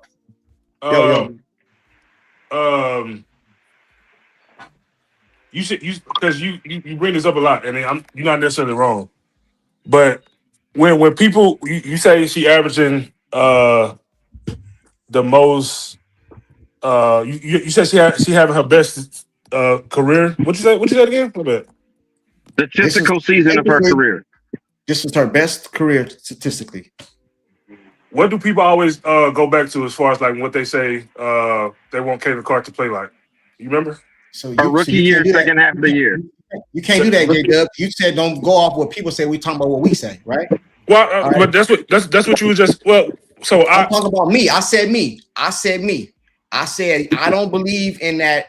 I believe in this broke, don't fix it. You know what I'm saying? Right. That's what I believe. Well, I say this. What I have said this too, that I would like Caitlin Clark to play like she did the second half of the season, her rookie year. Where'd I get him? Do you know they got him to the playoffs? The team that haven't made the playoffs in 20 years. It's just Stephanie White and Kelsey Mitchell. They haven't did anything either. If we use that logic.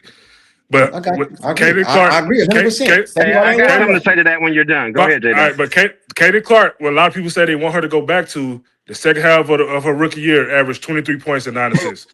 So if we go by that, technically, in comparison to what people are actually saying, she's not averaging better than what she did into what people are saying the second half of her rookie year, where she averaged 23 points, 9 assists, and almost 6 rebounds. I just wanted to make that note. And this is what I'm saying. Stephanie White ain't won shit. Caitlin Clark ain't won shit. Neither one of them won shit. So until one of their offenses win shit, then we can stamp it. Like if Stephanie White already, for example, like if Cheryl Reeve or Phil Jackson or Popovich came, they was coaching the Fever, and they just took CC out of that whole offense. That shit dead. We can get behind it because we've seen them win, and we've seen it win.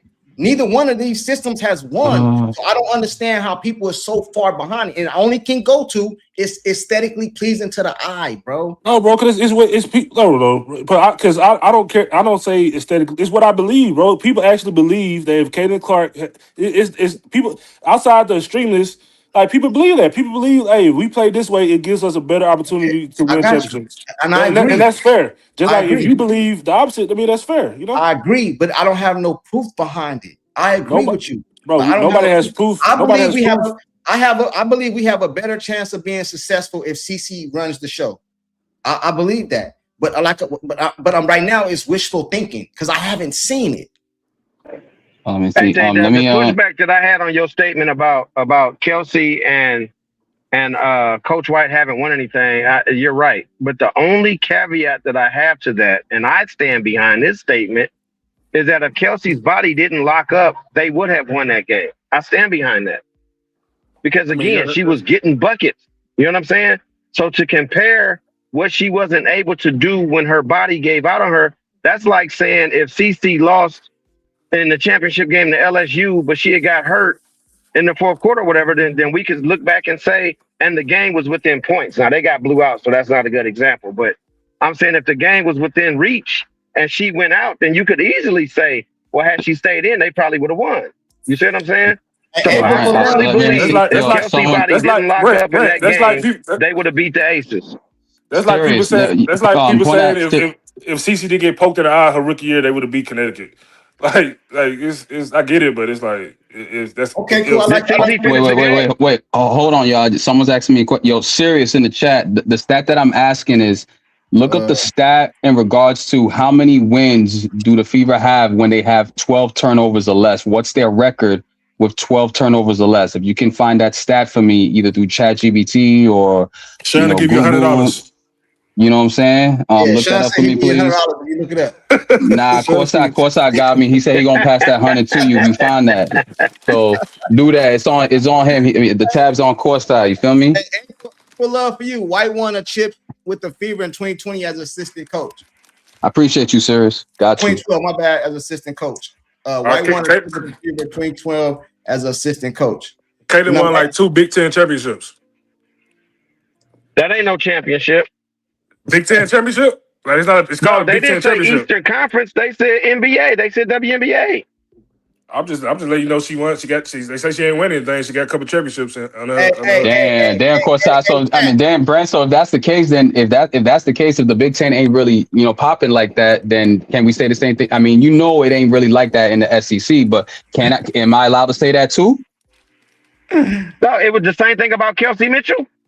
Hey, can I ask a question? From Ohio State? Hey, I got a question. Exactly. She never won a Big Ten title when she was there those 4 years though. With her and her sister. Is that the comparison that you're making?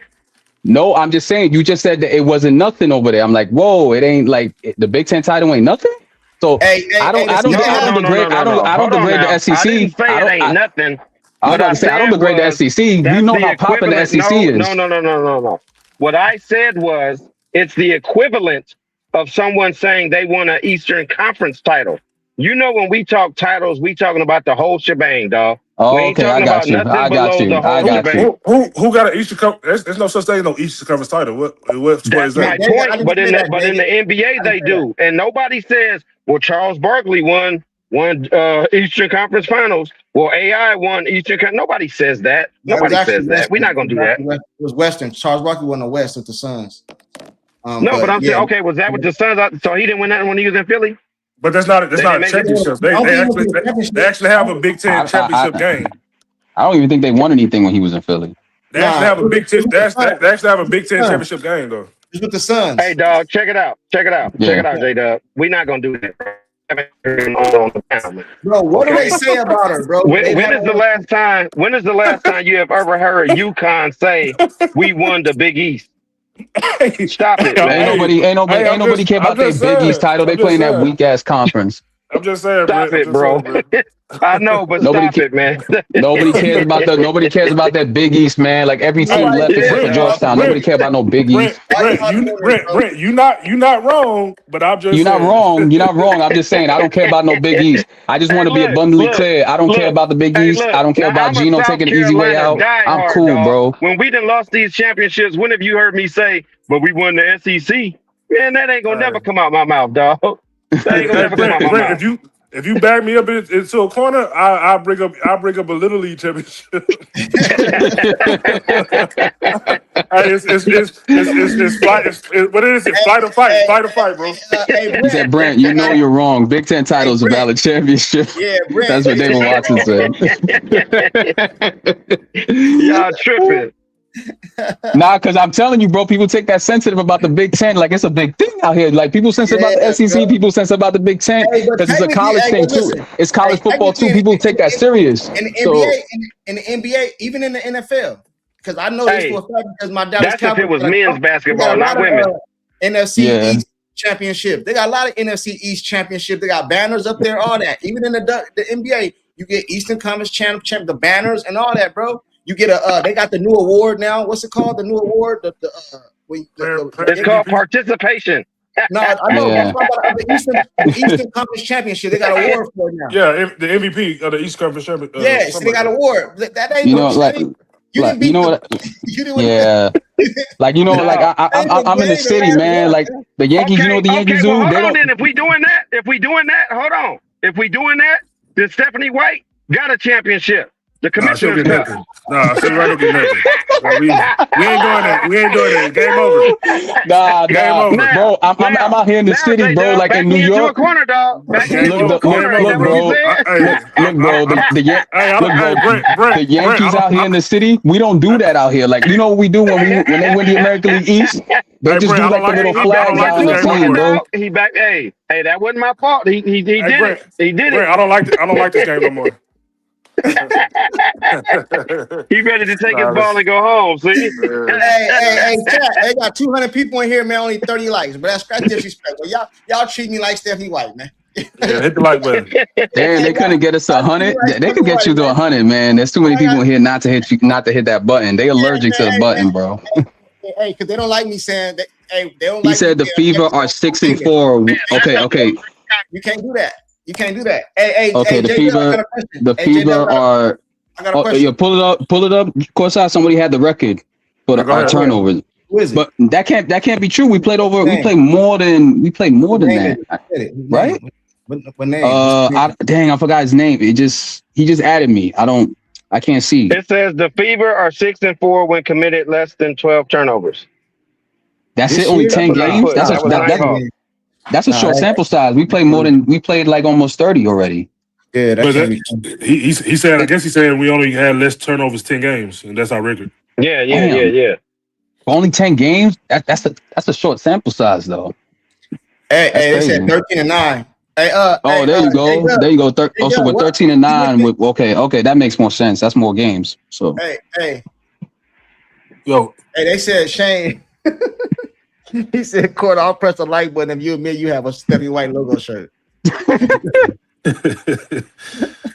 Hey, J-Dubb. Hey, question for you. Yeah. What you mentioned CeCe's second year. People want to play her second year of her rookie season. What was that? The CeCe offense? The second half of the rookie season? Yeah. Well, yeah. I mean, I don't like the term CC offense, but yeah. I mean, yeah. Who sent her home? Who's what? Who sent her home? Stephanie White, Connecticut. Valid point. Oh, word. I'm asking questions. There's no reason, bro. There's no reason behind it. What else I got to do? I don't get it, bro. Because, dog, what y'all not giving credence to is that if Stephanie White knows how to stop her, maybe she's trying to create an offense that can't be stopped. Goodness, bro. Like, bro, Stephanie White sneakers. Bro, it's a He said rookie year, bro. Courtside got Stephanie White sneakers. What are you talking about, bro? No, bro. Making the coin, that's messed up, bro. Why you doing like that? Those sneakers look like clown shoes, bro. Like I never want to see them shits again. That's crazy. Hey, dog, that's a valid point, though, man. Like, real talk. If she sent her home, then what that means is that she knew how to stop that 23-9 that you said she was doing the second half of that season. Well, Maryland, I got to look that up because somebody just put out that stat. Something about it on Phil, right? I got to look that up. Bro. I feel like somebody's lying. Hey, but they are on that. Let's not talk about the offense that year against Connecticut. They had Alyssa Thomas, they had Dejanay, I believe they had Veronica Burton, Ty Harris was on that team, Bree Jones was on that team. Are those better? I'm asking, are those better equipped personnel to play a better defense? I'm asking. Yeah, I mean that was a more of a slow. That was a slow offense. That offense was built for the half court. Their defense. Yeah, defensively, yeah. Mm-hmm. Most of the players you just named are known for defense. All right, that's probably why. So let me ask you this. Okay, because we just look, all we could go off of is the information laid in front of us. Okay. So the last time CeCe was in the playoffs, that team sent her home, right? So we're looking at right now current construction of the defenses that we potentially will face. Was that Connecticut defense better than what we have coming, or have these teams gotten better? Because we know Golden State probably is the standard. Golden State, Minnesota, whatever. And you mentioned Veronica Burton, so she was on that team. So does she, you know what I'm saying, have a better supporting cast in Golden State, or was Connecticut better defensively? And don't bring up the eye, Cole. Hey, man, can I get some likes in here, man? 180 people in here, 26 likes, man. I think I'll probably say the Valkyries. I feel disrespected, bro. Hold on. I feel disrespected, bro. I got 180 people in here. 26 likes, man. What's up with that, man? I'm giving y'all this 26? Intellectual hater. Y'all let y'all hate on me and call me names. Talk about I got Stephanie White shorts. I should get some likes just for allowing that right there, man. They said, hope you have a great day. They arguing about defense. They can't agree that the defense sucks. Now, we agree on that. We agree on that. The defense sucks. You know what I'm saying? Defense sucks. Hey, go ahead, J-Dubb. My bad. I want to ask you something after J-Dubb said. I want to ask you guys about the break. Do you think AB should even be playing in that based off this? But I'll let J-Dubb go first. What are you gonna say, Dub? Oh no, I'll just answer a brick question. I think the Valks probably got a better defense than what Connecticut presented in 2024. Okay, so if that's genuinely what you feel, and again, I'm just asking, what is the answer against that defense? Because if we stay, even if we drop to the 6, we gonna play the 3, and if we assume that we gonna beat Vegas, we still gonna end up playing Golden State. So what cracks that defense? And because it ain't CC offense, I think Yeah, I think you run the ball. I think you run offense through CC. Like I think we beat them before. I mean, they 2-1 on us, but I think you go. For me, that's our best But option. you I think just you said that the run, do your defense that best, put get her run. out the playoffs, this defense is better. So I'm saying, what Yeah, bro. That's adjustments? bro. Because it didn't work last time. CC, Kelsey Mitchell, and Leah Boston are better players than what they were in 2024. Sophie Cunningham is now on the team. Okay, Not the so you same feel that team. our Like, improvements equate to better improvements than the defense, so we should be good. yeah, we'll be good. We'll be good. Okay. Valid. Hey, chat. I'm asking. Hey, chat. What do you guys want to see? What do you guys want to see in the playoffs for the Indiana Fever, man? You know what I'm saying? What do you guys want to see? I don't care who we face. I just know I want to face the Lynx. I don't care what round. I want to play the Lynx. So All that's I what know I'm is saying. that If you're I don't asking think we're me, avoiding Atlanta, look, bro. I think we're gonna see them, bro. As much as I want to avoid them a little bit, because I want Atlanta in the second round. I don't want them in the first round. I want them in the second round. no, if you want me to give you my dream, straight up, not trying to be funny. This is my dream, okay? And they say be careful what you ask for, but I'm asking for it. Number one seed, Minnesota. Number 2 seed, Golden State. Number 3 seed, Las Vegas. That's what I want to top 3 seeds. I want us to fall to the 6. The 6? I want us to play Vegas in the first round. Hear me out. I want to play Vegas in the first round. I want to play Golden State in the second round, and I want to beat Minnesota in the championship. I want to go through the toughest gauntlet so that we would have no excuses, bro. Ooh, I like that. I like that because then they can't say nothing. That's like point blank, dog. That's the equivalent of that's like Dirk Nowitzki. That's like Dirk Nowitzki going through Kobe. That's like Dirk Nowitzki going through Kobe, KG, I want and us to LeBron. play Las Vegas in the first round. I want us to play Golden State in the second round. I want us to play Minnesota in the third round. Sean, you see what this dude just did? But you don't doesn't that remind Courtside, doesn't that remind you of the Dirk Nowitzki run when he won in 2011 when he beat Kobe and LeBron and he beat and I think he beat KG and then he beat LeBron and them in the final. People still talk about that to this day. People say that final's better than any final that Kevin Durant got. His one is better than his 2. Who's the best matchup for the Fever? I think it's the Aces. That's why I said the Aces should go first. Who's the best matchup for the Fever? Well, I was gonna say the Liberty, we beat the Liberty, we bum rushed them, we just weren't prepared. This going. We blew the Aces out. You forget? I don't mind. I'm not scared of Vegas. I just saying for a prep, the first round, I want to go up against the Liberty first, and then then the Aces in the second round, then Minnesota in the finals. But I like Brent. I like Brent's take. The only reason I would disagree with it because at the 6th seed, that means you got to travel first. I want everything to start off coming to Indy. I don't want to start off going to Las Vegas. Well, if that means we have to get a top 4 seed, we have to stay at 4 then. No, that's what I'm saying. I want a top 3 seed. But we in a fight with it. I understand what you're saying, dog. Look, I understand what you're saying. Look, I understand what you're saying. We in a fight with Atlanta right now. Yeah, right now Atlanta's in the 4 seed. So I'm saying if we're not going to get the 4 seed, I want the 6 seed. That's what I'm saying. Who the 3 seed? Vegas. They changed because it wasn't like that yesterday after the game. Who played yesterday? They were like 4. They were like 4. Then Atlanta. It was Atlanta. Vegas played yesterday. Then they jumped. Vegas played. Yeah, Vegas played. Okay. All right. But tonight's a big. Ain't nobody jumped us because we got 14 losses. When we lost them 2 straight, dog. The other teams ahead of us got 7 losses, 11, 13, and 13. So considering that we might, even if we tie Atlanta, they might get the tiebreaker because of points. So that's what I'm saying. If we gonna lose a spot, we might as well let New York get the 5 seed, and then we could go Vegas, Golden State. I'm just saying, dog. I'm keeping it real with you. So you want to tank. We still got a chance though, because Minnesota's playing. Minnesota if playing another one. Ain't no need to keep battling to get back up. Just accept I'm gonna watch. Minnesota playing the Valks tonight, so I'm gonna peep that game because that has indications for the seeding. I mean, Atlanta also plays, but they playing the Sparks team that's tanking, so that's an automatic win for them. Just off that. I ain't scared, bro. I don't care who we play, bro. I just wanted to start in Indy. That's it. I wanted to start. Yeah, that's gonna be hard though, dog. It's gonna be hard for real. I just wanted to start. It's gonna be hard. I don't care. I'd rather play the Aces, the New York, Atlanta, all of them, bro. It's crazy how people say Atlanta And I know it's different lineups, different personnel, all that. But we beat Atlanta last year without Caitlin. So now you add Caitlin. We supposed to be scared of her? They added Angel Reese. I got you. I understand. I don't subscribe to that, bro.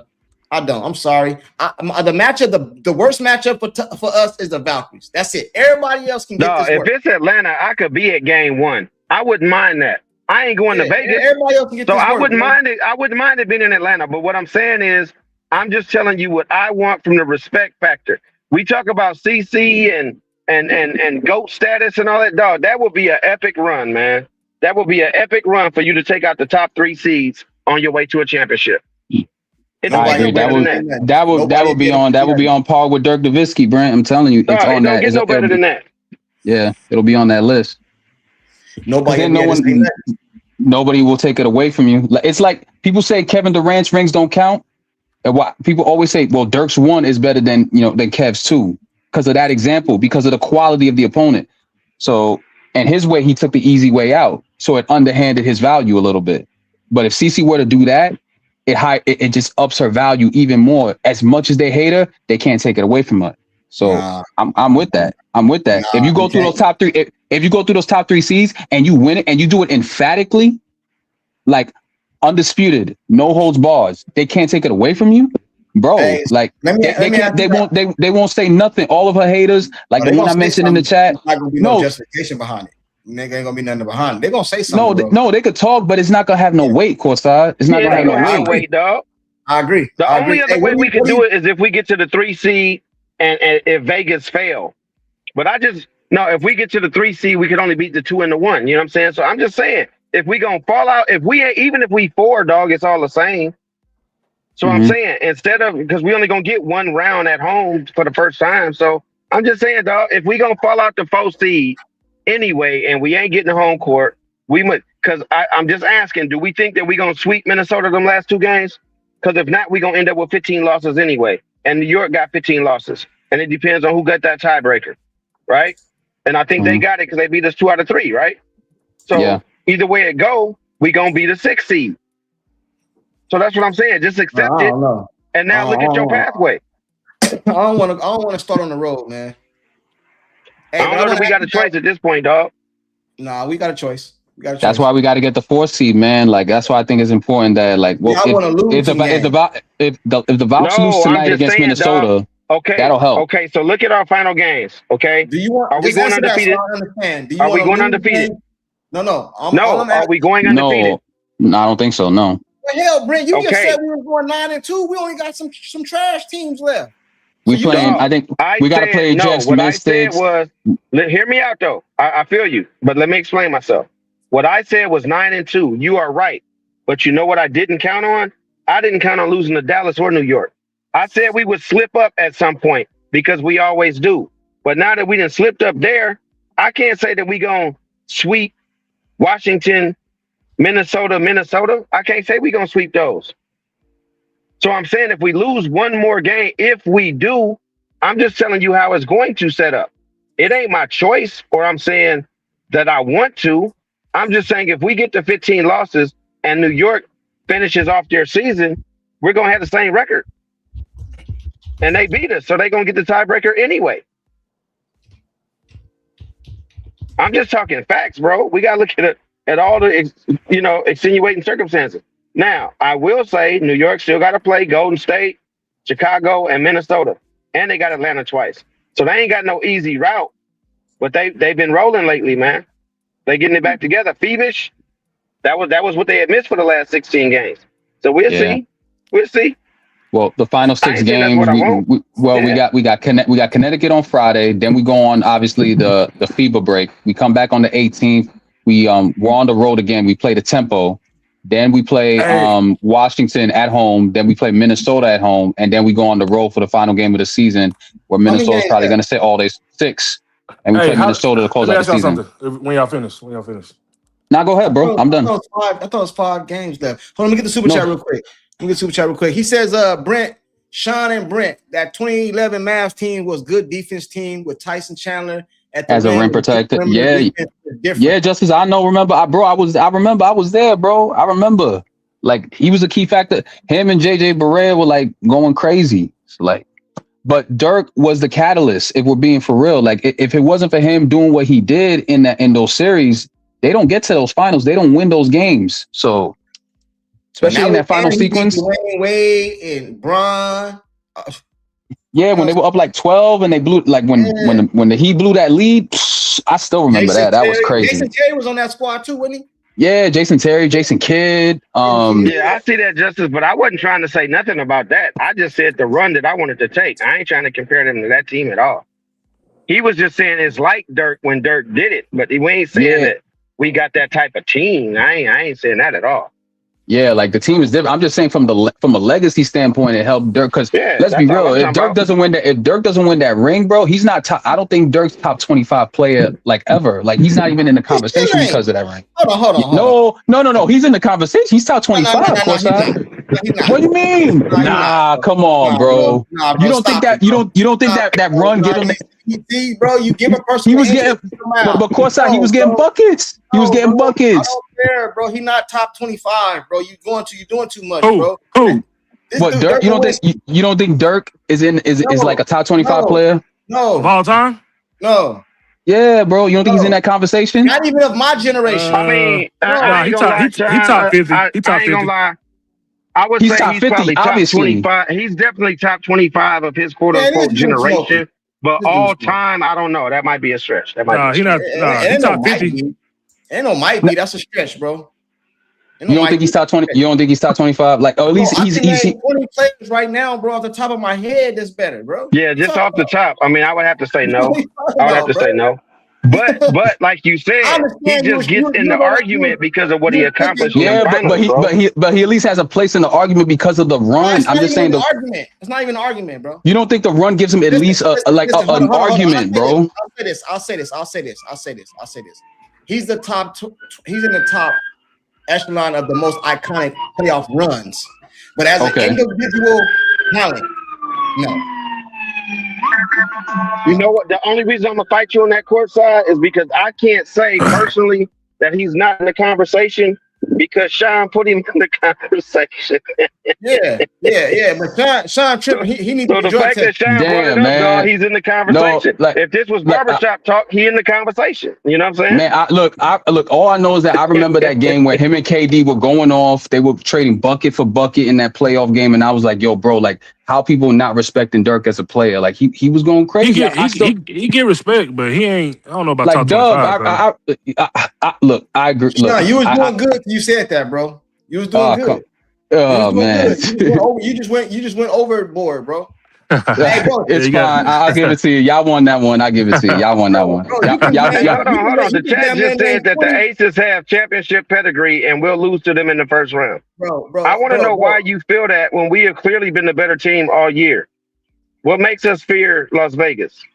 I get the pedigree. I get the playoffs.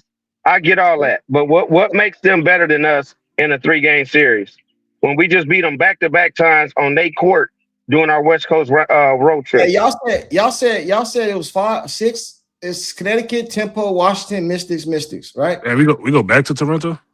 Yeah, one more time. You know what I'm saying? Hey, hold on real quick. He said, because me and Whitey was gonna go up there, dog, and we realized the game was in Vancouver instead of Toronto. The Fever has as a 6 seed with bad defense and bad rebounding isn't going to win 3 straight playoff series on the road. Don't see it, Brent. Hey, Justin, I think you told me this last year and you were wrong, bro. You say, if I'm not mistaken, you told me we wasn't going to beat Atlanta and we dumped them. So, you 0-1 already. You know what I'm saying? You're 0-1. Yeah, and Justice, look, that's what I'm trying to say. If we as fans are saying that just makes it that much more of an epic run, bro. I'm just telling you what I want for history value. Because, see, we could say what we ain't going to win, but if that's the case, then what we're saying is bottom line, we're not a championship team. Because the only series we would have at home would be the first round series. We going on the road from there. If we have 4 seed, we still got to go play the 1 seed in the second round. Yeah, and then got to play whoever beat the second and third between 2 and 3. So we still going to end up on the road. Yeah, I don't know. Hey, salute to Justice. So it don't matter, bro. You can't. Once we lost 2 straight and didn't get into that top 3 seed. A loss. It is what it is. Where do you see the losses up here? I think the tricky game is going to be that Washington game because look at the time, bro. Like they go to Toronto, they got a day off. Then they got to play a mid, like that's a 4 o'clock game. That's a mid-afternoon game. That could be a tricky game. And Minnesota and Washington can play. So that I feel like that's the only like tricky one there. Like if I had to say that was a loss that we get, I think we're going to lose either that game or the final game against, Minnesota. One of those games we're going to lose. I don't think that trip is so bad though, Sean, because don't forget that's coming off the FIBA break. Now our two bigs, our big two, or Leah and CC going, they won't get no rest. And I don't even think AB should play, if I'm being honest, if she hurt. She's not. Right? I don't think she's playing. Said I don't think she's playing on Friday. I don't think she's playing. No, I'm talking about FIBA. If she hurt, she don't need to be at no FIBA. That was my question. But that being said, that's coming off of a 3-week break, dog. So they should be fresh. That little road trip ain't nothing because you could drive from Toronto to Washington, man. That ain't. I mean, it ain't that big of a deal, especially with a flight. Hey, Mr. Hold on real quick, Mr. Brian Connor, you got a YouTube channel, bro? What is it? You got is that what that means? YouTube channel? When you got that? But I'm thinking I could see us going 4-2 in these final 6. Like I'm not mad at a 4-2 record. So. They say AB is out for the next game. Hey, Mr. Brian Collins, do you got a YouTube channel? I'm gonna check it out, bro. Is it like Fever or Indiana or WNBA? What is your YouTube channel? I'm gonna check it out. I think that's what they say. She going to a different team next year. Okay, all right, there we go with that again. All right. Hey, bro, I said this in our group chat. It's crazy though, bro. I don't mean it, but I mean it. I kind of hope Kelsey goes somewhere, man. I'm tired of everybody. Wait. Brian Collins thinks she's going somewhere. Like, did he just see the recent video where he's like with Raven and CC jumping up and down in the locker room celebrating 2 days off? She going somewhere? You sure? I don't think, I've been saying that. I think the whole team's thing. I think Raven next year. Raven is going to be the KK of this year. I think she's going to get more time. Like you know what I mean? Like next year. I think Harris not going to be here. I mean, me as a Raven fan, dog, I wish she had got more time. But if she's on the KK path, trust the process type thing, I'm with it, dog. Because KK showing out this year. I'm with the whole. I get the whole Grace thing. I get it, but man, we could have gotten this stuff with KK early if we would have gotten her play early. I agree. That's my take with Raven. I agree. That's my take with Raven. I'm just saying that if I gotta wait till next year to see it happen, I'm all right. As long as they don't let her die in the boneyard of whatever. You know what I'm saying? If she start playing next year like KK, I'm all right with it. I'm cool. Hey, you think Stephanie doesn't want to play her in the playoffs because she thinks she's gonna make a mistake against players that are like skilled? I don't think she's scared, bro. I don't think she's scared. Sean, Brent, J-Dubb, I got a question for you guys. Hey, she's go not. ahead and hit the like button in the chat. I know a couple of you guys asked to come up here. We can ready to wrap it up soon, but if you want to come up here and you got a question for one of the guys, we'll do that for like 15 minutes or so. If you guys want to do that, I seen the people say they got some questions. I dropped the link right now. Hey, I got a question for you guys up here.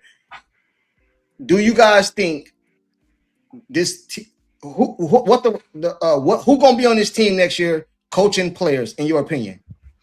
Like you can almost book it. That this person will be on the team next year. I know we can't do draft and trades and off season stuff like that, but who do you think is a lock for this team next season? Next season?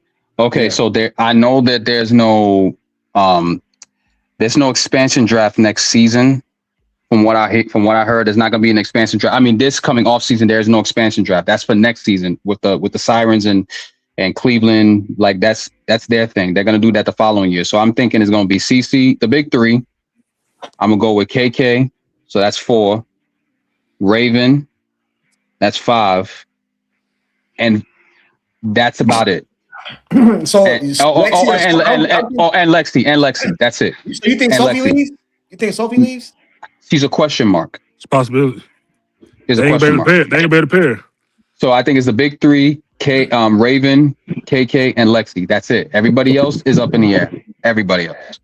Well, I think Sophie might take a discount, dog, because she gets so much endorsements and crap outside of it being CC's sidekick. I don't want Sophie to go. I'm just not mad. If she goes, I wouldn't be surprised. That's all I'm saying. No, I feel y'all just saying the sports J-Dubb saying they can't pay her. What about Stephanie? It all. I feel like back, man. I think she'll come. I think she comes back. But you know how you mentioned the whole extension thing.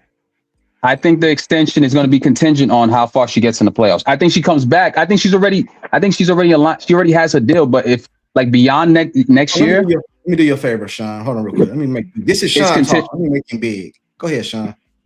Look, okay. Okay, I got the spotlight. Courtside give it to me. Yeah, All right, so okay.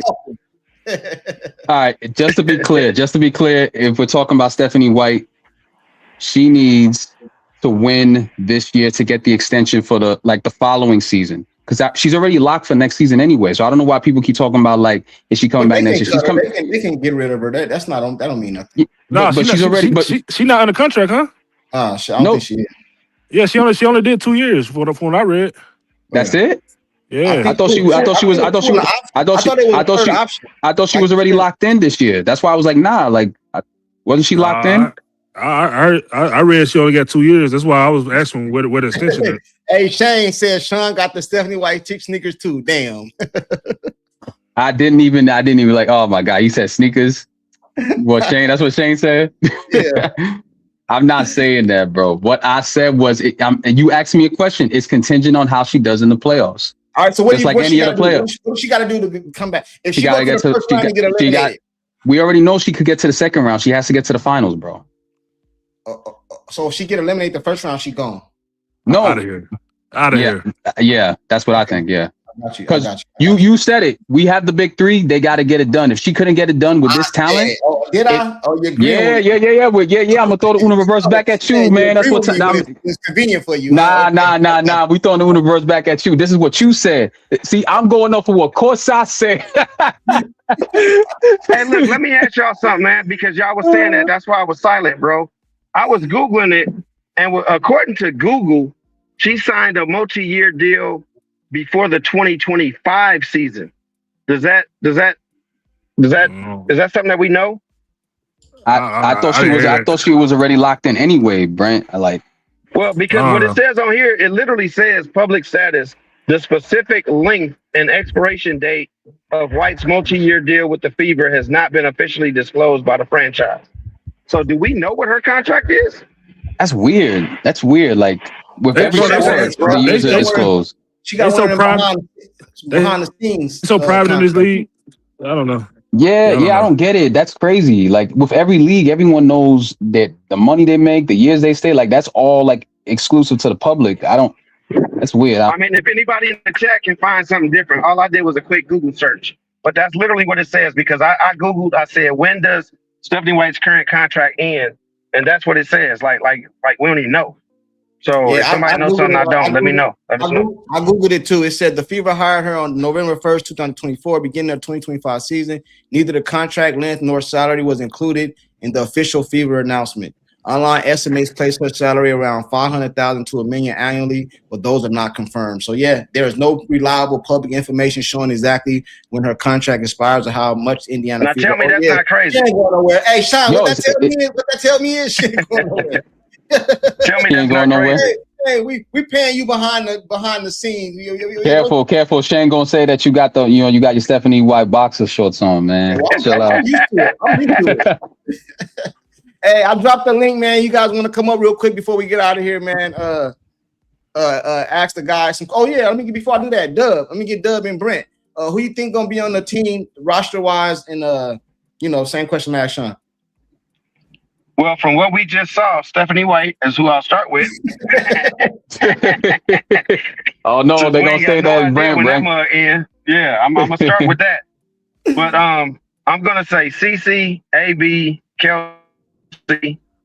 As far as starting lineup, I gotta go with KK because I don't see how they're gonna let her go unless she's on her rookie contract. Then they might have to if she didn't play her way into some money. But it just depends. I would think even if it's at the end of her contract, they usually still get one restricted year. So I don't think she's going nowhere. From there, man, I would have to say Lexi's had an off season, man. I hate to say it, but I don't know. Yeah, I know she had a good game last game, but I think she might be gone. Cunningham, I think she'll take a deal. What, is she already under contract? Yeah, Lexi's on a 2-year deal. So yeah. I'm saying it started this year? Yeah, it started this year. That's why I said she ain't going nowhere. Okay. Then she got to be back unless they do something, sign and trade, whatever. I mean, not sign and trade. Lexi, Sophie, I think she'll take a deal, dog, because like I said, she gets so much exposure specifically playing for this team. And she has said that in several of her interviews, bro. Like she says point blank how much exposure they get. And I think that matters to her. So I think she may take a team from the field. If she doesn't, she's gone. But if she does, Okay. she'll be back. Hey, Right? hold on, I don't mean to cut you off. We know Raven gonna be back. Hold on real quick, Brent. They said, I don't know if this is true. You guys can fact check it. But Jules, she really be up on her stuff. She said, have a great evening, everyone. CC, AB, KM, Lexi Hall, Sophie Cunningham, KK, and RJ are locked in for next year. White will still be the coach. So she said locked in. So I don't know. Sophie, is she locked in? Okay, who did she say? I'm sorry. Let me read it. I can't She probably just made her opinion. She said are locked in for next year. Oh, maybe her opinion. Okay. Maybe her opinion. Yeah, maybe contractual wise though. What did she say? She said are locked in. CCABKM LHSC. Okay. So if they locked in, I mean that's kind of what I said. Yeah, that's kind of opinion, but yeah, that's kind of what I said. So I mean that would be, I would agree with her because that's kind of where I was going with it. The only other one to me potentially is in our contract is because we all said we like having her big body there just in case. Yeah, I did have one more question I want to get you guys really opinion on, but I'm gonna go J-Dubb, let him say his, and then I got a question before I start bringing people up. What was yours, J-Dubb? To locked in, this not my opinion who I want back or who I don't want back. I'm just saying like who I think for sure, without a shadow of a doubt, is coming back is Katie Clark, Aaliyah Boston, Raven Johnson, Lexi Hall, Monique Billings, and KK. The reason I say Monique and Lexi because I don't think nobody gonna take on them contracts. I think they locked in. I don't think they're gonna be able to trade for them. I think Lexi and Monique has to come back because I don't think they can get rid of them. And KK, Raven, Aaliyah, and CC are under contract. I think Kelsey Mitchell come back, but I don't know the numbers. I don't know how many years she expecting. I don't know her. CC got a behind a deal like, hey, we gonna take less. I don't know, but that's who I know for sure is coming back. All right. Let me ask you guys one more question. It's a bit controversial. You know what I mean? Depending on how you see things or whatever. When we was watching the game yesterday, I believe the announcer said something like Sophie Cunningham said Kelsey Mitchell is the MVP of the team. Did you guys hear that? No, I didn't hear that at all. All right. Well, that's what they said. The announcer said that. I personally didn't, but I was on mute sometimes because I was on the live. Yeah, me too. Well, the announcer said that I didn't see Sophie say it. The announcer said that Sophie said it. The announcer said that Sophie said that Kelsey Mitchell is the MVP of the team. You know what I'm saying? So my question is, I don't even know where to go with that. How do you guys, because I know a lot of people is pushing for CC for MVP. I even got CC as my MVP, but you know how things is taken. Like when AB said the things, she was a snake. You know what I'm saying? So how do you guys feel about her saying that, her own teammates saying? I mean, I personally don't care. I didn't care what Aaliyah Boston said it. I don't care. So I mean, it's their opinion, bro. I mean, I'm a grown man, bro. I'm not fit to get too deep into some women. Who? They said Sophie said it, but okay. Go ahead. If Sophie said it, I mean that's her opinion. I mean, I disagree. I think Katie Clark is the MVP, but I mean that's her opinion. My point is, do you think it caused friction? Nah. I think for one, bro, I can't get into the locker room, bro. I think these women are closer than we probably think they are. They probably talk about all this stuff. They, who knows, bro? I don't think it caused division though. Man, obviously, I think Sophie is close to. I tried to tell y'all before. Go ahead. I'm sorry. Yeah, obviously, I think Sophie is close to Katie Clark, so she felt comfortable enough to say it. Then I don't think it's an issue at all. All right. But I disagree. Though, is that when AB said it, she got crucified. So the fan base needs to have the same energy for Sophie or Lexi, whoever said it. I'm just saying. I mean, it's the truth, man. This ain't even defending AB. This ain't about AB. I'm just saying the way they went off, dog. They made videos about it and everything else. So I'm just saying that if you had that energy then, you should have the same energy. But this is more my point. My point is this. I told y'all before, when 2 years ago, when Shador was highly, potentially a Heisman candidate, he stepped back and started pumping Travis. He just took his name off the board almost. And I'm saying that if the team is making a concerted effort to not split votes, and they're trying to say place Kelsey up top, then that could be why they're doing it. I'm just saying that could be the reason. Because if not, they probably will split votes, dog. We got to be real about it. They said CC will support Cam for MVP. Courtside, keep running. We are stagnant agenda scripted by the Trollerians. I don't even know how to pronounce that. Salute to you though, bro. Fan base will protect Sophie and Lexi because they have the you crazy, man. Y'all crazy. Hey, my panel, man. Anything else you want to address before I let some of these people come up here and ask you guys their questions? Do we cover? Hey, chat. Do we cover everything that you guys wanted us to cover? No, I think it's good. I think it was a lit live. I think me and Sean destroyed. Here you go. You keep saying it. No, I just saying I just talking. Oh man, we Kobe and Shaq and them, man. Sean, Sean, of course I said you wouldn't pick a side, man. I know I have faith in you, my boy. I know you. Nah, yeah, man. He be on. You know, Courtside. You know, Courtside. He's trying to divide us, man. That's all that it is. What's that? They always trying to divide the black men up, man. That's what Courtside doing. Hey, he ain't gonna do it, man. It be your own. It be your own. That expression is real. It truly be your own sometimes. You're saying that, but the only person dividing us is J-Dubb. Hey man, I'm just. Hey, look. We said he should have been invited in. Hey, Courtside and Brent always talk about wins and losses. That's all I'm trying to look. That's all I'm trying to look. That's all I'm trying to figure out right now. We told you not to bring in nobody else. We told you, dog. Hey, it's about makes and misses. J-Dubb didn't Trojan horse you. He didn't Trojan horse you, dog. He came in friendly, and now he dogging you every live, man. We do it more often. We should do it more often, but these three dudes up here, they got presidential schedules. You know what I'm saying? Like, hey, these dudes got presidential schedules, man. I promise you they do. You know what I mean? I promise you. I'm sure the chat loves these early streams, man. Of course, I could finish. He could actually get his day over. He could do some things. He could run some errands. We all could do whatever we want to do because we all grown men. We got things to do. So it all works out, man. I like it. So. All right, I got you. All right, I got some people in the back. I got Doc. What up, Doc? Who you trying to address, Doc? I think it's J-Dubb, right? You say you want to say something to Dub? J-Dubb. So, Doc. Doc, it's on you, bro. I didn't say I wanted to say something to Dub. Oh, you get up here tripping now. Yeah, you did. You send me a text. I got something to say to all of them. You send me a text. Hold on, Ocean. Go ahead, Doc. You send me a text and say you want to holler at Dub. How you doing, Dub? Courtside. Oh, by the way, Courtside, you owe me because last year I'm the one who said start Timpson in the playoffs. Oh my God! Everyone wants that, bro. Hey, listen, bro. Courtside Let's get this out the way. Then Pete's like Timpson, and then Courtside's like Timpson, and I'm just. All right, we'll put it like this. Maybe you said it, but I'm the one that said it on air, so it's blown to me. You know what I mean?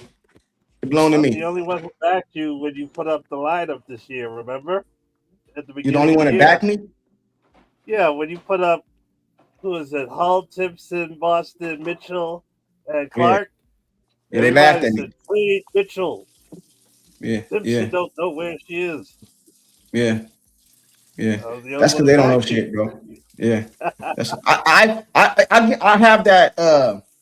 I have that kind of influence on people because if you remember, J-Dubb was up here talking about they ain't gonna do nothing, they ain't gonna do this, they ain't gonna do this. Now he done constructed a whole offensive reason to go to the playoffs. See, I had that kind of influence on people, Doc. You know what I mean? It just is what it is, man. You know what I'm saying? Hey, Ocean, you there, Ocean? Yes. What's up, man? What's going on? So, my one critique about your the white guys, the best white guy basketball player to ever play the game. We didn't say that. Is by far Pistol Pete. We End of didn't say that story. though. We didn't say that I though. know no one said that, but you guys were talking about Luca and you were talking about Nowitzki. Like, dude, listen. First off, my only critique with the Indiana Fever will go as far as they can rebound. They lose games when they get out rebound, especially on the offensive side. Now, yesterday's game, Caitlin Clark did her thing, unbelievable. But now I really just want to bring in the MVP. What are we talking about? That is the most valuable player. So if we go, like I think a lot of people forget, CC is right now sitting at over 1,600 points generated. Do you know no player has done that? So by the end of the year, she's got 5 games left. She's going to break over 2,000. So if she breaks over 2,000, not only that, she's first in every offensive category except scoring. She's third. Now, if she decides to go 37 and 10, right? 37 and 10 for the next 5 games, she will eclipse Asia Wilson. So that means she will be first in every offensive category. I don't understand why Olivia Miles is even put up there. She isn't even having the best season compared to Caitlin Clark's rookie season. And Caitlin Clark got a vote for MVP that year. So I don't, and Paige Becker shouldn't even be on the damn list, period. It's technically Kelsey Mitchell, and the only reason Kelsey Mitchell's on there is she has 23 games of 20 or more. But every other category, she's 7, 11, 14, 9, 12. So get out of here with all that garbage. Now let's go to Asia Wilson. She's won in one category. Hey, you sound hold on. You sound crazy, bro. Is it just me or she sound? Yeah, it's breaking up. Yeah, Ocean's going in and out, bro. I don't know where you at. Man, you know what, guys? I'm gonna probably have to call. I don't have internet. But you cook. Hey, Ocean, you cooking though? Don't let Courtside distract you, dog. You cooking? Yeah, but it just sound like a. He's not broken up.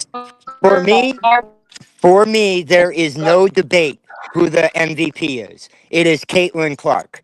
Now, will the media and the WNBA make her that? No, she's not going to get it. It doesn't matter. We all get it. It'll be either.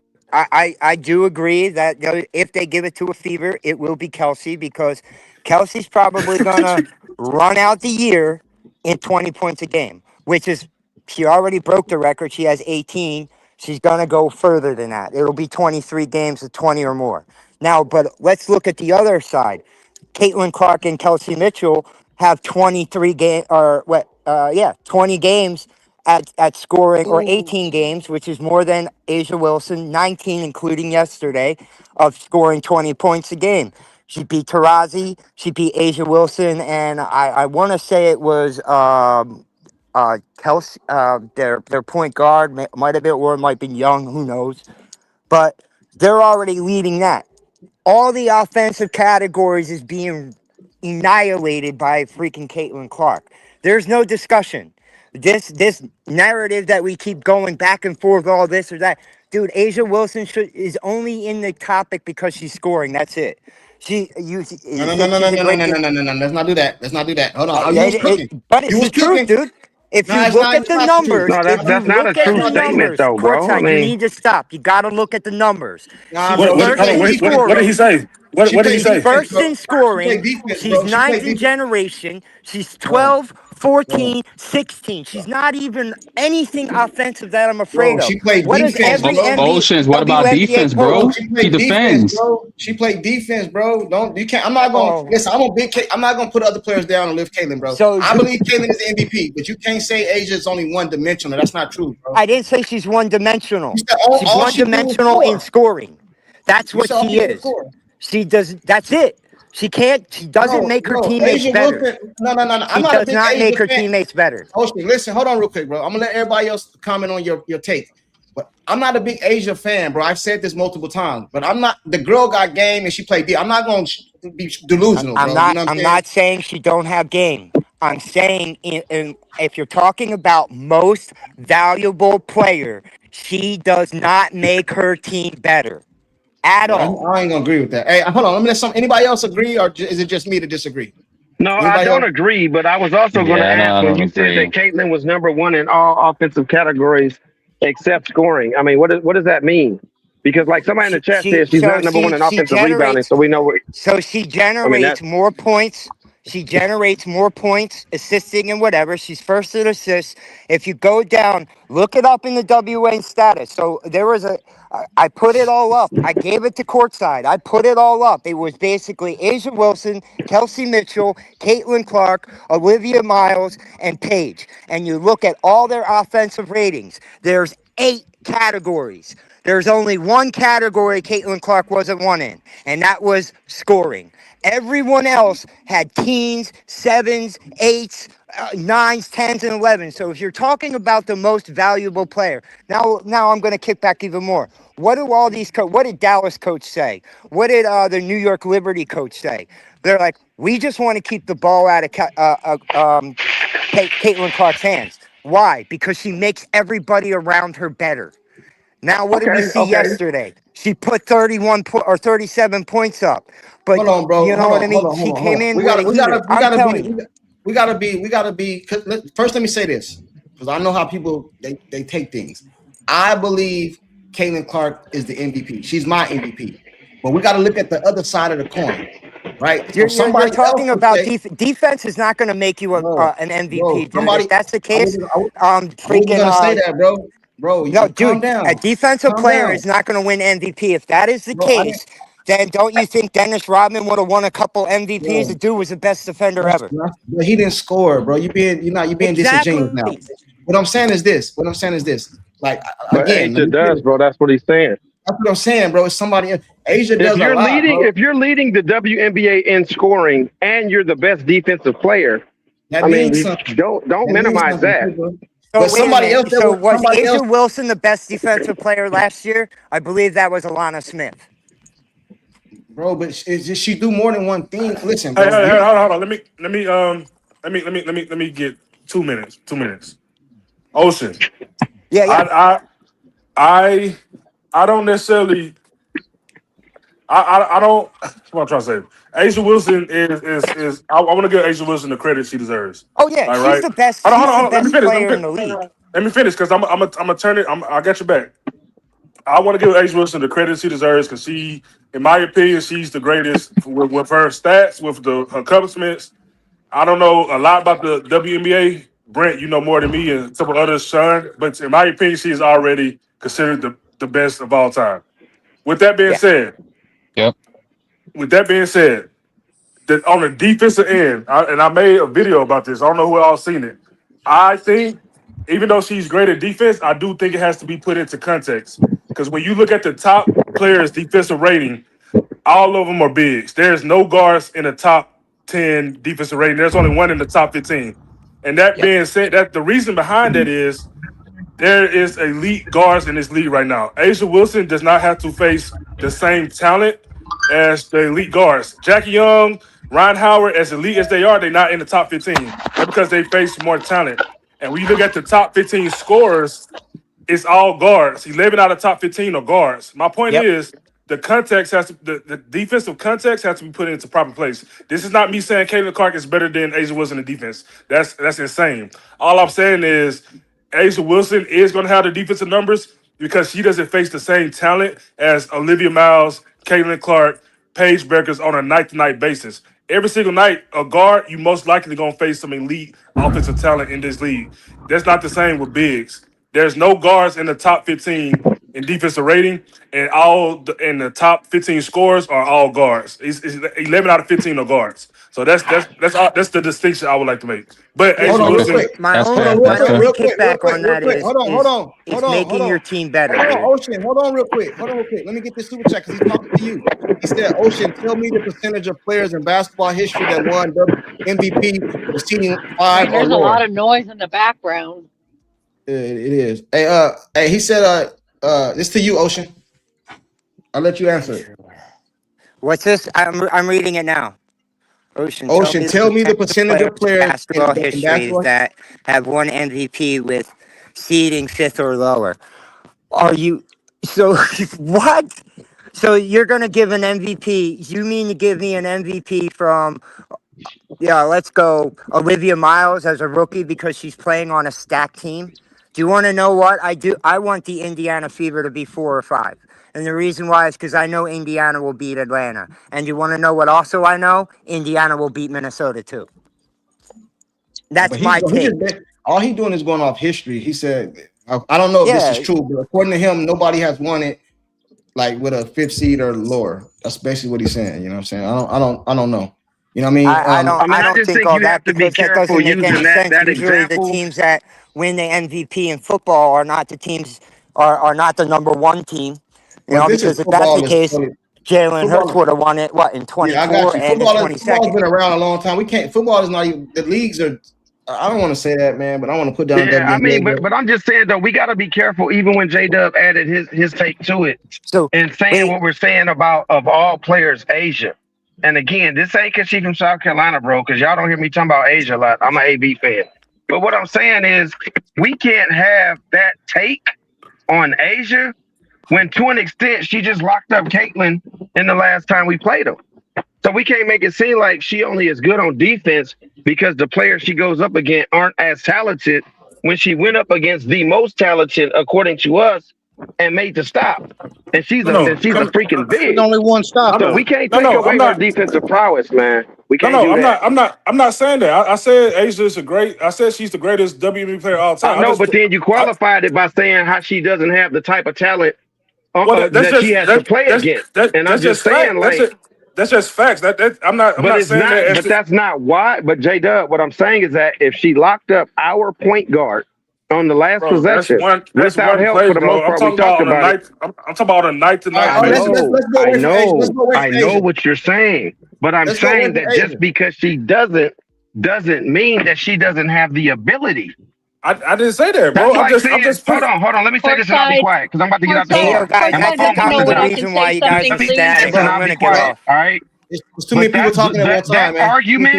That argument would eliminate people like.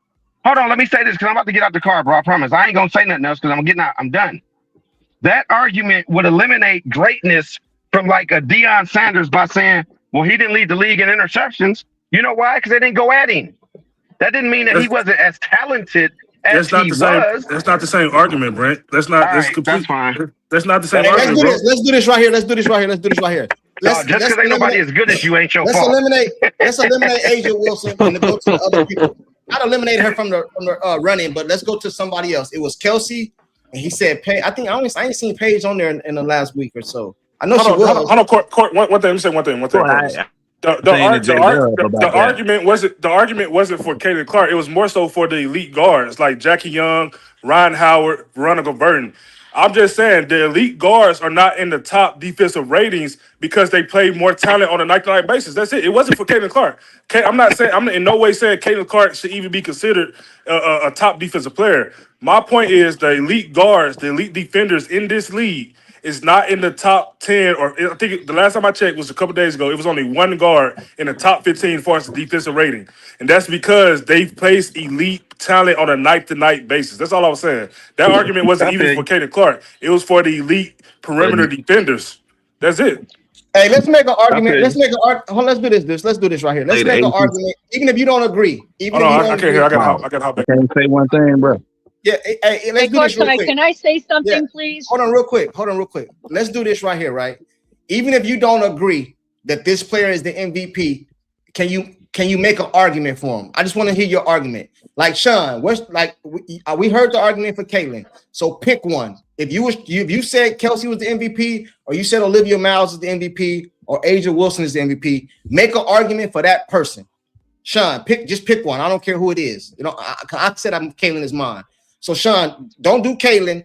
Do anybody else besides Caitlin. Just make an argument for him. Wait, say that again, bro. I had to answer the phone call. What say that again? Make an argument for anybody in the MVP race other than Caitlin. Just make an argument, even if you don't agree. Just make that argument for them to be the MVP. Okay, if I had to make an argument for anyone in the MVP conversation, I would go with. Who'd you pick? Let's go with the rookie. Let's go with Olivia Miles. Okay, make the case for Olivia Miles. Okay, we're talking about Olivia Miles. You know, as a rookie, no one was expecting her to come in and just, take the world by storm the way that she did. I think right now she's averaging 25 and 4. She has high shooting splits from the 2, from the three. He's shooting high from the free throw line as well. She has like large impact on her team. Like when they run pick and roll and they do what they got to do, you see it. A lot of it is running through her. I'm like with Courtney. You can see that she has faith in her out on the court. She's invigorated life for a player like Natasha Howard, who previously was on this team and wasn't really getting the looks that she was getting now. Like that would be my take for it. Now, the only thing that I feel like is hurting her from being like in the conversation, because I feel like she doesn't really defend as well.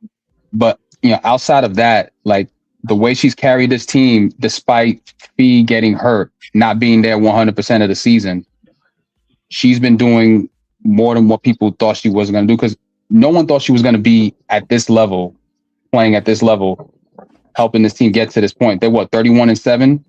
And then Cheryl Reeves said it live, in the press conference a couple of days ago.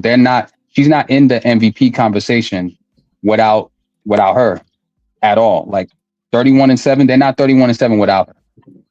So if you take her out of the conversation, they're probably a 500 team at best, especially if Fee's not there. As much as I love Courtney as a player and K-Mac, they're great role players. Probably the best role players you'll see out on the court today, but they can't carry a team by themselves. All right. So that's your case for Miles. Anybody want to do Kelsey? What's your case for Kelsey or who else? Asia. Kelsey or Asia? That's other two, right? That's only Kaylin, Asia, Kelsey. There's Stewie and right, then Stewie. there's Paige. Somebody else Stewie make a and case Paige. for one of the other players.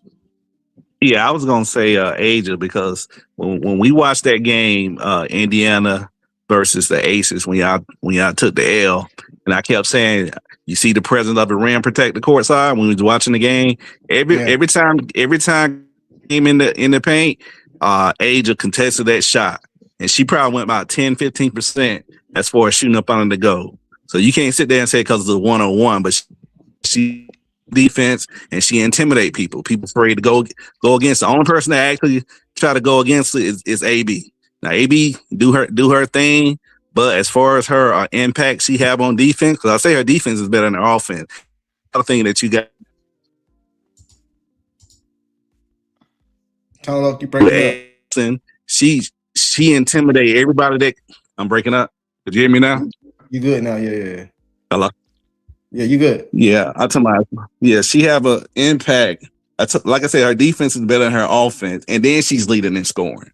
You know what I'm saying? Because y'all just looking at the scoring, but you never factor in defense. And like I said before, everybody that came in that paint, she contesting those shots. She got ups. She got athletic, and then you can't really score too many baskets down low. That's why y'all lost that last game, because her defensive presence. Now, as far as Olivia Miles, like Sean said, nobody even mentioned Minnesota because they lost all their players.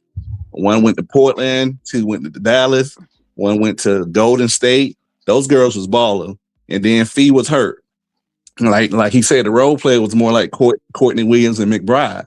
They ain't really no threat like that. But Olivia Miles had Cheryl Reeves and those two, and she did her thing. So you got to put her in the conversation. And last but not least, I'll say Kelsey. Because Kelsey has been consistent the whole year, bro. She ain't need no load management. Like with Caitlin, don't get me wrong, Caitlin is good, but she had load management with her back. And then she haven't been consistent. She done missed some key shots, in the clutch. And the same thing with She just had load management. Caitlin and AB had load management, but Kelsey been there the whole time. She was there the whole time last year until she broke down. So I wouldn't mind saying put Kelsey in the race. That's it. Hey, I got you. hey guys, hey Courtside, Jake, I gotta hold on real go. quick. Right? I'm gonna go to you next, Maria. But I gotta go. I gotta go. We'll catch up next time. Okay. Okay. Hey, J-Dub, go ahead, bro. You wanted me to put something on the screen for you, so obviously you wanted to explain it or something. Hold on. What is this? Okay. Hold on. Let me hop again. All right. J-Dub wanted me to put this on the screen. So I wanted him to explain it since he sent it to me. J-Dub. So people in the chat was just claiming that there was more guards or whatever in the this is what I use, StatMuse. So if there's any other website that says something different, but I went by StatMuse, And the only guard that was in the top 10 was Charles from Golden State. And then I think it was one more in the top 15. That's all I wanted to show him because I think people were saying like Veronica Bird and they may be with another website, but I use StatMuse and that's what I was going by as far as defense rate. Okay, but that's it. And people know I'm not the biggest Asia fan, but I ain't gonna just sit up here and act delusional neither, man. The girl be playing defense, she be balling. She balling. Yeah. Jam Rock, he says 2 and 6 is what the Lynx were without Nafisa with Miles. Is that to Sean? Because I know somebody else said something to Sean in the chat. Was that to Sean? I think because he's the Miles. He said 2 and 6 is what the Lynx were without Nafisa with Miles. 2 and 6? I don't know if there was 2 and 6. Huh? I don't know if there was ever 2 and 6. Was they 2 and 6? I don't know. What does this mean? What are you trying to say? I don't get this. I don't get it. You guys understand what he's trying to say? Sound like he's saying I don't know. I don't know. 2 and 6 is what the Lynx were without Nafisa with Miles. And I don't think there was ever 2 and 6. I don't think there was ever 2 and 6. I don't know what that means. Hey, General, put in the comments, say what you mean by that. I don't know what you mean by that. I don't know what you mean by that. Salute to you though. Fro, man, you there, Fro? Yeah, I'm here. Who you got, man? Who we got? We wrapping up, man. So who you got? Oh, he said, oh, my bad. He said it's a typo. 21 and 6. My bad. All right, I got you now. That made more sense. 21 and 6. That made way more sense. 2 and 6. Oh, hell no. Nah. You know what I'm saying? But anyway, hey, salute to you, Jam Rock. That kind of make more sense though. Fro, what you got, man? Who you got for the MVP, man? That's what the topic went. I don't know how we got here, but who you got for your MVP? To tell you the truth, I really don't care about the MVP race, really that much. Mm-hmm. I mean, I'm like you. My pick would be CC, but man, there's so many goods out there, good players out there. It's just, I don't know. Have to wait till the end of the year to see, in my opinion. Get the numbers, a few more numbers up and see. And who gonna win what? You know what I'm saying? Where are they gonna end up in standings and winnings? With their team. And I don't know. I just don't really care about the MVP. If I had it my way, this is my way. If it was a perfect world and I can get what I want, this is what I would get. I would give the MVP to Kelsey Mitchell, even though I think it's CC's, and I would have Indiana go to the finals and Caitlin get the finals MVP. Because I believe finals MVP. I could agree with that. I mean, that's what I would rather have. That way, you know what I mean? That's how it ain't like Kelsey don't deserve it. You know what I'm saying? Yeah, she's been consistent. You know what I'm saying? She's been there. Right. Now she's been there. She's been getting buckets and wins and losses. I know people say she don't do nothing to assist, but I don't. She been playing good defense too, man. I be seeing she out there playing defense too, man. She ought to get an MVP for sticking with that Fever team when they lost all them years too. Now I ain't gonna give no participation awards though. Just in basketball history, probably less than 15% of players who have had the 5th seed or lower have won the MVP. I don't know, man. Is it that serious though? Is it that serious? You know what I mean? I think we should be thankful. We got 2 people in the MVP in the conversation, 2 people on the All-Star team. Bro, they got a squad. That's why I've always said ain't no excuses, man. They gotta win. I don't give a damn what offense they run. Hub, Caitlin, Stephanie, they gotta win. Ain't no excuses. And also, like we said before, Courtside, they got just as much chance of going and winning as everybody else. Everybody else. And also, whoever got the heart. And also, it's not fair to mention Olivia Miles because the team that's afraid of, which is the Valkyries, she ate them up for 20 points, only shot like 12 shots and missed 2 shots or something. Oh, for proud shot, I think she went shot like 20% against them, and she let them against the number 1 defense. So you have to mention her in the MVP race, and they see this number 1, and it's not that team is not stacked. They just got a good system, execute well. All right, man. I don't know what else to say, man. Anybody else want to say something? I got Doc and hold on. I'm being real. I'm over the conversation when it comes to the MVP right now, bro. We good on it, man. Like let it play out. We got like 6-7 games left in the season. Whoever wins it. Like we straight on that at this point. And another thing too, man. exactly When you come down, I don't want to say this, bro, because it make me sound like a hater, bro. But I gotta keep it real, man. You are a hater. When you come Say down what you feel, Courtside. Say what you feel. When you come down to the final games and it's a close, they give and touch. They give and when it's a close race, no matter who you think winning, when it come down the stretch, you can't have you can't throw up duds, man. You can't because it elevates the other player, right? And Cece, I feel like she was top. Again, I think she's the MVP. Let me repeat that again. I think she the MVP. You feel me? But the last two games, other than yesterday, she had bad games. You know what I'm saying? So it puts the other person up. Does that make sense to y'all? Yeah, The season almost over. You say you got 5 games left, and it's a close race. But then these two players have floppers, bro. Like that counts. You know what I'm saying? Her CC is a character, man. Like they were saying. Counts. Yeah, like when she didn't get the foul, and went down and fouled the person in the game. They was still in the game. You can't do that. You can't crash out like that. Yeah, and then you can't go to the free throw line and miss 2 free throws. That counts. If you're in a race for MVP, it counts. I'm just saying, y'all had time to make a defensive stop, and she went and made that foul. That was crazy. I don't think that. At the referee. You can't. I don't think that defensive was she. I think that was not good for her to do that. But I don't think that makes nothing to do with the MVP. Missing free throws to lose to the Aces.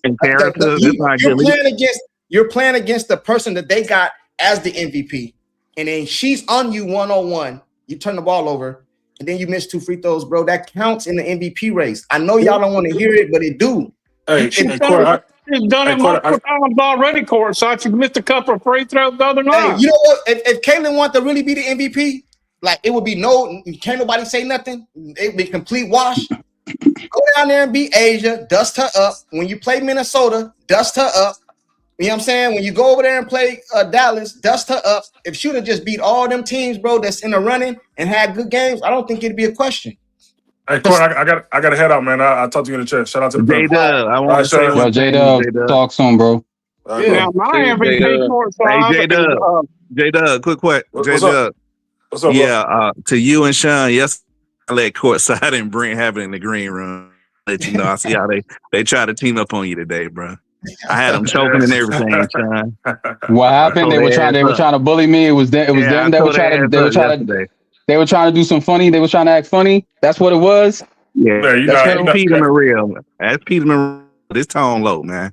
I gave him all the smoke, bro. But that's all I want to say. I appreciate you, bro. I appreciate you. See, it be your own. It be your own. No. Hold on. He didn't. We wasn't debating Sean and J-Dubb in the green room. He's saying that he gave me and Brent the business. But I'm like Michael Jordan. If you gotta tell yourself you the GOAT, you ain't the GOAT. So if you gotta come up here and tell us what you did, you ain't do nothing, bro. Hey, bro, you gotta let the people know, man. It went down, Sean. I appreciate it, man. And look, man, I appreciate you. I appreciate you, man. Hey, Courtside, I'll hit you up in the chat, bro. All right, man. I'll holler at y'all, man. Hey, we about to be ready to get up out of here, man. Let me get to some of these people in the chat. Wow. They said I'll go to Jeff and Doc or something. They want to finish it out. When does a stacked team start 3 new players in the starting lineup? All Lakers. Turnovers are also affecting her MVP race. Like a lot of things count, man. CC needs Asia's whistle. Then let's talk. I agree. She get that whistle. It's on. Shane, what up? He said, of course, are you right? Because Brock Purdy lost the MVP to Lamar Jackson after we whooped the Ravens on. Hey, football a little different, but it's the same. Last night, the third quarter by Kelsey. Cut the Ish Real Sports Talk. Hey, what's going on? She got a YouTube channel, dude. Y'all go subscribe to her. I think she's a Atlanta fan like Tone Loc, or she might be an Angel Reese fan and she went over to Atlanta. I think, if I'm not mistaken, but she's like Tone Loc. You know what I'm saying? She's a big Atlanta fan. What's her name? Cut the Ish. Let me see if I can find the channel. Yeah, y'all go subscribe to her channel. You know what I mean? I don't agree on a lot of things she say, but that's just my opinion. She did Chicago and Atlanta. She came up here before too. Oh, so she's an Angel Reese fan. All right, that makes sense. Yeah, she's an Angel Reese fan. She's an Angel Reese fan. I think she was I think she was Chicago last year. So she's kind of like us, Indiana Fever, Caitlin. She leave, we leave type situation. You know what I'm saying? But she's a bandwagon. Yeah, she's a good woman. She's a good woman. You know what I'm saying? I don't agree with some of the stuff, but you know, it's my opinion. Hey, she came up here before. She came up here on the panel before too. You know what I'm saying? So y'all go subscribe to her channel. You know what I mean? If you don't mind. Yeah, she was Keisha. Yeah. She's a Tone Loki, and like she's like Tone Loc. She's like Tone Loc. You know what I'm saying? You know, he come up here and get cooked. You know what I mean? So we have to let Keisha come up here and get cooked a few times, like Tone Loc. Keisha, I hold it down. Like I hold it down Loc. for Angel. Yeah, it's all good. Oh, Vonda said she want to say something. Hold on, you guys. Let me do this for her. Okay. Vonda said she want to get at Sean. Oh, Vonda? Yeah. Oh, shout out to Vonda. I want to get at Sean, but I'm going to wait till you let me go. It's about Shakira Austin, man. It's about Shakira Austin, brother. How dare you? Yeah. See our old no D. How dare you, brother? How dare you? Look, man, I love Shakira, man. She's averaging 17, 9, and 2 this year, man. Yeah, but I like both of them, but I just think right now Shakira's having a better year, man. Well, Angel number better than hers. But do you think for her team, man, and a lot of games. I mean, she proved it last night, 31 and 10. She killed it. My question is, do you think she's gonna make the second team? Or because I don't see her making first team. So she's not gonna make first team. But she can. I don't know if she's gonna make second. She'll make either second or third. She could. That's why she didn't make the All-Star. Because I got a few more things I want to talk about. I just hold on real quick. I got Vonda. Vonda, what's going on? Yeah, I wanted to get into MVP conversation. Hey, speak up. Just can y'all hear? I can't hear. Kelsey. No, I didn't say I would give it to Kelsey. I didn't say that. You said you would give it to Kelsey and let Caitlin get the MVP in the. Oh yeah, if I can just, if it was my word, I can just cut all this out. You know what I mean? Yeah, I would. That's what I would do. But I believe CC is the MVP. But if I had to do it, I would. That's how I would do it. Yes. But now you contradicting again, Courtside, about the little thing you put up. Who deserves the MVP? Who is the real most valuable player? A'ja Wilson. A'ja Wilson deserves the MVP because she's the best player in the league. A'ja Wilson. She has proved it all year long. All right, hold on real quick. I'm gonna let Vonda speak. I'd rather her to get it than Kelsey because I don't believe in giving somebody just because they've been there a certain amount of years. Me neither. And she I agree. Good at scoring. You give it to the person that deserves it, not because of sentimental reasons. I got you. I agree. Hold on real quick, I think Vonda. it's either A'ja or Caitlin. Nobody else. I got you. Hold on real quick. I'm gonna let you finish, but I want to address because I said something about her. So she said, do you mean like giving GOAT label to Caitlin Clark because of the sentimental thing she did in Iowa? Do you mean like hold that? on real quick, Pete. Hold on real quick. I'm gonna let her answer. Hold on real quick, y'all. I'm gonna let her answer. Hold on, though. She said, "I'm an Angel fan. Angel is my favorite player, but I'm a sports fan. I'm an LSU fan, so that's how I became an Angel fan. I'm from Louisiana. Hey, slap to Louisiana. I'm from Arkansas. Fan, Tigers, Saints. The Saints trash. I'm a Dallas Cowboy fan, but Jaguars, etc. If you can ball, I'm a fan. Oh, I got you. That makes sense. But you said the Saints, though. You know what I mean? Dallas Cowboys over here. You know, Dallas Cowboys over here. Amen, Courtside. Amen. Dallas Cowboys over here. We don't do the Saints. We don't do the Saints. The Saints ain't. Well, I ain't gonna say that. Who when they win the Super Bowl? Reggie Bush. I think that's when they won the Super Bowl. Reggie Bush, right? When Drew Brees, Reggie Bush, and I think they beat Peyton Manning. I think. Yeah, that was a good little squad they had right there. You know, so Peyton Manning for that pick. Yeah. That was a good little squad right there. You know what I mean? But anyway, hey, salute to you. Cut the Edge. Y'all go subscribe to her YouTube channel. Oh, she from Baton Rouge. I got some people from Baton Rouge. You know what I'm saying? Yeah, her and the ball be going off. Yeah. I'll be watching her channel. I used to watch it all the time. Go ahead, Vonda. You done? Yeah, I'll just Can I say something? I'll just ask you a question. Oh, okay. Yeah. To answer your question, what I was speaking to is, you know how like the fan base is all like Kelsey, it's Katie. If one of the teammates say Kelsey, they're a snake, and Boston a snake, and it's this and this. So if I can cut all that out and I can do it my way, I give Kelsey the MVP and give CC the Finals MVP. You know what I mean? That's what I would do. That's not the truth. I know. I know, but I'm Who's better, talking about amongst Caitlin or the fan. I'm Kelsey? not talking about amongst Who's everybody. more So I'm talking valuable about to amongst their everybody. I would team, give it to CC. Caitlin or Kelsey? But I can't. But Just see, I giving don't stuff just. away just to feel All sorry right, for all right, cool. somebody I'm because not they giving stuff never away. won All nothing. right, cool. But I can make an argument for Kelsey too. I can make an argument for her. She's been here the whole. only You consistent can't player because the whole year. Caitlin brings more to the team with her assists I and scoring. agree. She I'm accounts saying for over 40 points a game and sometimes more with her scoring and assists, and she rebounds. right. I got you. I'm She agreeing with does you. way more than Kelsey. So I'm is the MVP over Kelsey. If you're telling the truth, if you're being truthful, she is better than Kelsey, more valuable to the team than Kelsey. I agree with you. I agree with Vonda. All right, hold on. I wouldn't say agree that. with you. If I was, She's more if valuable I to had the a vote, league, too. if I had a vote, I would vote Caitlin Clark. But it's the other side of that coin that can be go for Kelsey. She's been here. She's been this whole season. She's been Being consistent. here don't matter. Hold on, you're not letting me finish though. She been consistent the whole season, game for game. Caitlin had low managements and out for 3-4 games. And then another thing too, you guys is not realizing. Asia's been out for 3 or 4 games too. All right, We'll I got you. Way, then. So Asia another can't thing, get it. Another thing matters too. Storylines matter too. The storylines. I know they shouldn't, but they do. This girl doing historic stuff. Like one historic stuff. She's doing one historic streak. Caitlin's done more than one. She's done more than scoring. A historical scoring streak. That's well, one thing. like I said, I would give her Caitlin my MVP. I've said that multiple times. That's all I'm saying. Just saying. I don't think it's clear cut. I don't think it's clear cut. The real Come on, MVP. Courtside. Put me I don't think it's clear cut. I don't think it's clear cut. You need to not Can say I nothing. just say something really quick? So I can drop off. Shut up, Jeff. Go ahead. Can I say something? Okay. Hey, so I agree with Vonda because participation trophies, nah. Okay.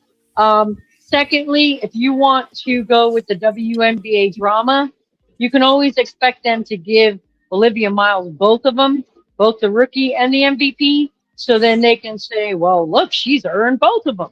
Okay. No, on that one. Thirdly, tell Doc to stop talking about KK because I said it first.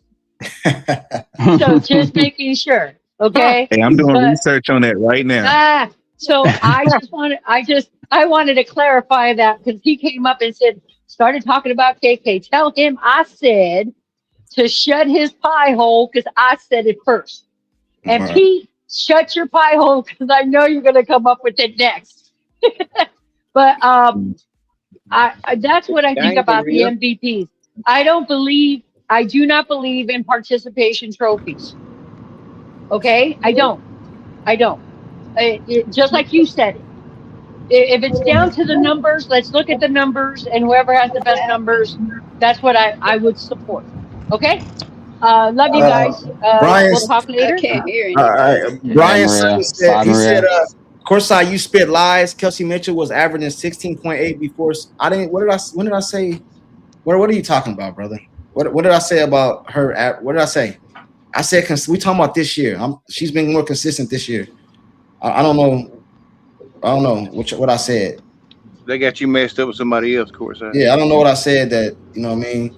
The only difference between me and y'all is I say CC is my MVP, but I can say I can make an argument for somebody else. You guys just don't want to hear it because of your elite fandom for Caitlin, and I get it.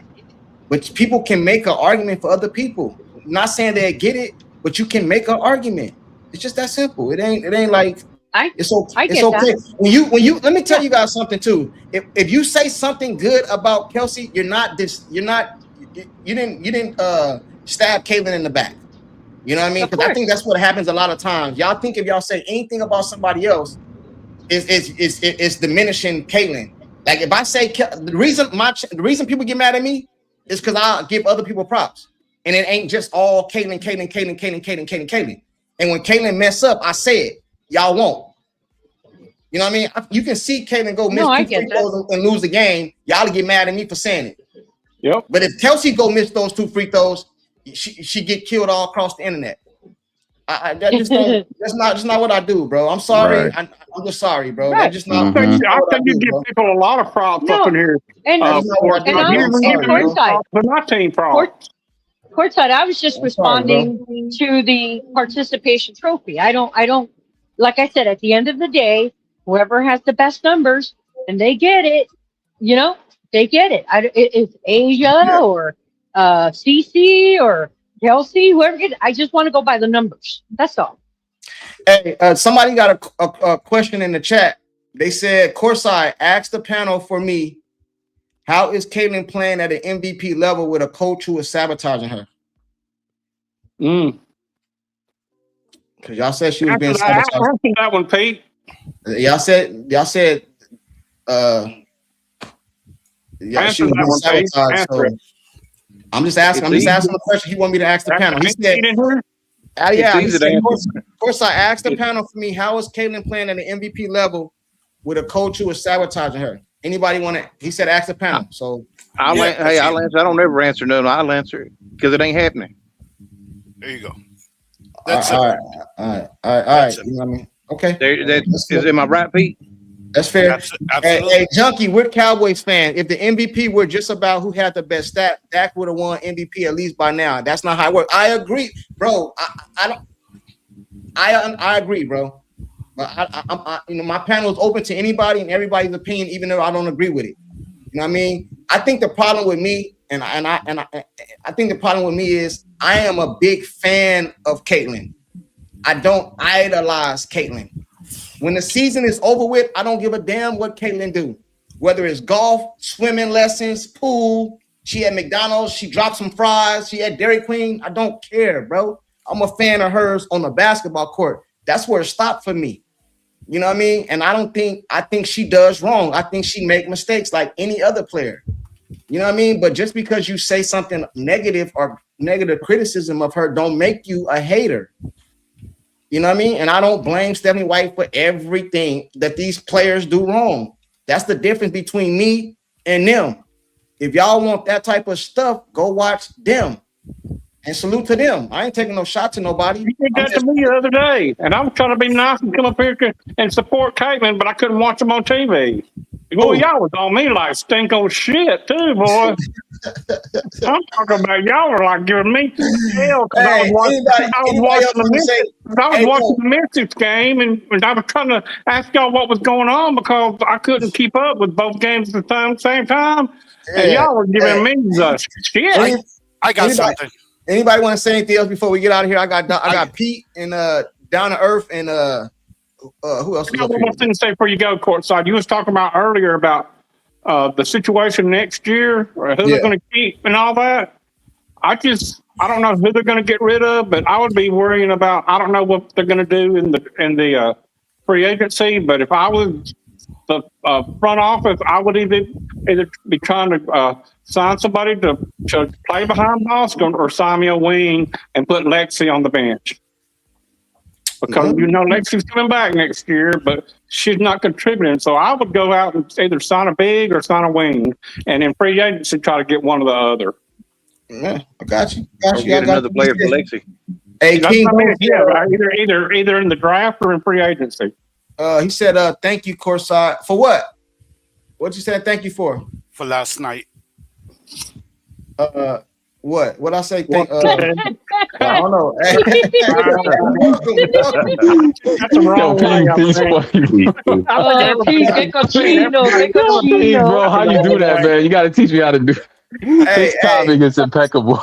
Hey, man, you're welcome for whatever it is, bro. You're welcome. You know what I mean? Obviously, I did something right. You're welcome, brother. You know what I'm saying? I appreciate it. Hey, Pete, go ahead, Pete. You got your last. I'm gonna go around. Let everybody get their last take. We out of here, bro. I interviewed like 4 dudes. It's that thing you do with your thumbs. It gets them every time. Shit, whatever, man. Yeah, listen. Pete was with 4 dudes, what? I want to point out 2 things on social media that just made me laugh. The first one was after the game, Ennis Cantor, he tweeted, because he had that thing with Natasha Cloud. He tweeted, "It's always women hating on other women." That shit was hilarious. Yo, that was like a perfect tweet. You know, because she got him kicked out. That was hilarious. Also, the 823 that everybody's parroting now. Whoever was the first person who came up with that, bravo to you. That was chef's kiss. That's what you call karma. That's karma. Courtside, you need to put that on a T-shirt. You need to make a diss track, a revenge song. 823. Send me a beat. Send me a beat. Okay. Go ahead. I'll try. All right. As far as MVP, look, man, we can argue till we're blue in the face. Let me give you some objectivity. Vonda's not here anymore, but I know she's listening. Vonda, you said it shouldn't be emotional, yet at the end of your Clark for MVP take, you reverted like everybody else to popularity. She's the MVP of the league. That's emotion. You see, you guys do the same thing you say people shouldn't do. When you were speaking and I interrupted you, I said, emotion, do you mean emotion like anointing somebody the GOAT before they even set foot on a WNBA court just because they gave you the feels in Iowa? Okay, we got to be cold-blooded about this. Caitlin Clark is playing lights out. However, she's playing lights out basically the second half of the year, same as her rookie year. Okay, the first half of the year, if you really want to dissect the first half of the year, there were a lot of stinkers in there, including a game where she got up and quit on her team. Whether y'all want to hear it or not, whether y'all want to tell me that's just your opinion, that's right, it's my opinion. Just like you have your opinion. Okay, what I know is what's on video, is that the young lady was ready to go back into the game, so she was not injured. But when she was told to get up and for Raven to sit down because Raven was going to take her place, she pouted. It was on video, and she walked off. No trainer with her. Okay, so that's what's on video. You can argue with the wall and refute it all you want. That doesn't help her. But let's put that aside. 39 games have been played. Now, the Fever have a 4-win differential over last year. They're 25-14. Last year, after 39 games, they were, 21-18. So that's a difference of 4 wins. Deduct 4 wins this year, which CC sat out for. So they're even with CC in the lineup. So if that spells most valuable to you, bless your heart. Okay, it doesn't to me. It tells me is that they're the same with you or without you, as far as the record is concerned. Hold on real quick. I'm sorry, I don't mean to interrupt you, but this got sent to me. I want to show you guys. Some of you guys probably already seen it. They told me to put it on the screen. Did you guys see this? I don't got my glasses. I can't see it. Yeah. She dunked in practice. I saw it. Who dunked? One of the girls that they picked up from the Upshot League. I forgot her name though. Yeah, most people that dunk can't even really play, man. Across a lot of dunking. I know, they just said they sent it to me. Showed it. I mean, KK could dunk too, but you don't see her do it. So, hey, is she struggling? Is she struggling? She struggled too, bro. I mean, everybody can dunk. Was that the first take? God dang. I mean, she's done it before. There's other highlights of her doing that in college, so that's not a surprise. I mean, she got to get buckets though. I wanna see her. Somebody. I mean, they got to let her play. I've only seen her. Upshot League highlights though. So. Yeah. All right. Anyway, go ahead, Pete. Go ahead, finish, Pete. My bad. Okay. The last thing I'm gonna say is, and hey, y'all can, Can you hear me? Yeah. Unfortunately. Okay. Y'all can that's cool, Jeff. Y'all can not like this all you want. This year, Kelsey Mitchell is more valuable to the Fever than Caitlin Clark. They can play without Caitlin Clark. They're 4-0 without her. Okay? They cannot play without Kelsey Mitchell. I've told you before. You take Kelsey Mitchell off this team, nobody is replacing her scoring. I don't care what you say. Nobody. Who? Lexi? Sophie? Come on, man. Right. So Lexi gives you 5 points. We're throwing a parade. Okay, we're doing a break. We're like, yeah. Talk about participation trophies. No, nobody. The girl is on a historic streak of 23 games of 20 points or more. And 20 is the bar. She's 30, 35, 37. Come on, guys. Okay, you take Kelsey Mitchell off this team. Not only are they sub 500, they may not even make the playoffs.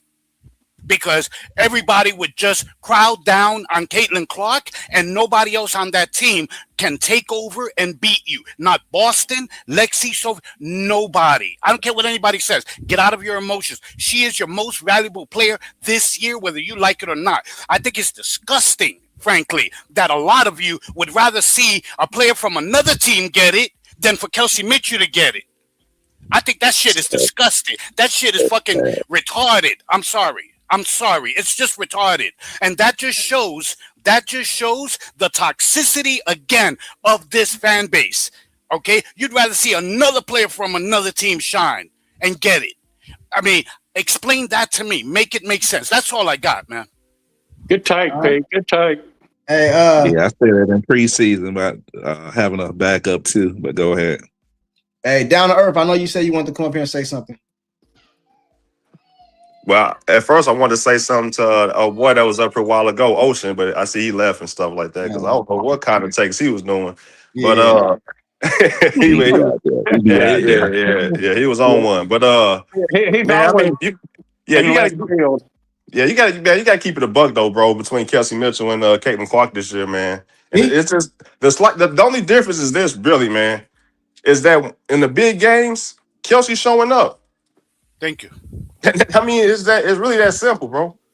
Say it again, sir. I'm old. Say it again. I mean, man, Kelsey is showing up, bro. When they played against the Lynx, when there was a big game, Kelsey was a show. Even though they lost. 19 and 10, not showing up. Man, 37 points. Who was the stars of the game? No, it was Olivia and it was Kelsey Mitchell. That was Olivia about, was bro. trying. Olivia gave it up. Come on, man. And then you got it's the Aces again. The first time they played the Aces, Clark only had 12 points. Once again, Kelsey Mitchell shows up. If it was the other way around, bro, y'all be saying Clark MVP hands down. If it was the other way around, if Clark was doing what Kelsey's doing and Kelsey doing what Clark doing. Hey, but to me, bro, I'm gonna be honest with you. I get everything you're saying, but to me, Caitlin Clark is my MVP, bro. If I had a vote, I will vote Caitlin Clark. I would have Kelsey Mitchell in the running, but Caitlin Clark is my MVP, bro. Of course, that's your favorite player. I get that. I mean, that's what they want to hear. We get that. Like Jordan. Jordan wasn't my favorite. My favorite player is Penny Hardaway. But I mean, Jordan, did what he did. You know what I'm saying? I ain't going. Caitlin just do a lot, bro. And but I'm saying I feel you on that. But we talking about MVPs, bro. When you show up in these, when the lights get bright, Kelsey is always showing up. Take you off the team. That narrative is false, though. If you look at the numbers against the top defensive teams in the league, Kelsey is averaging 22 points. Caitlin Clark is averaging 20. Okay, I get you. Who's guarding the harder opponent though? Kelsey Mitchell or Caitlin Clark? I mean, we always. Right. I mean, they both, bro.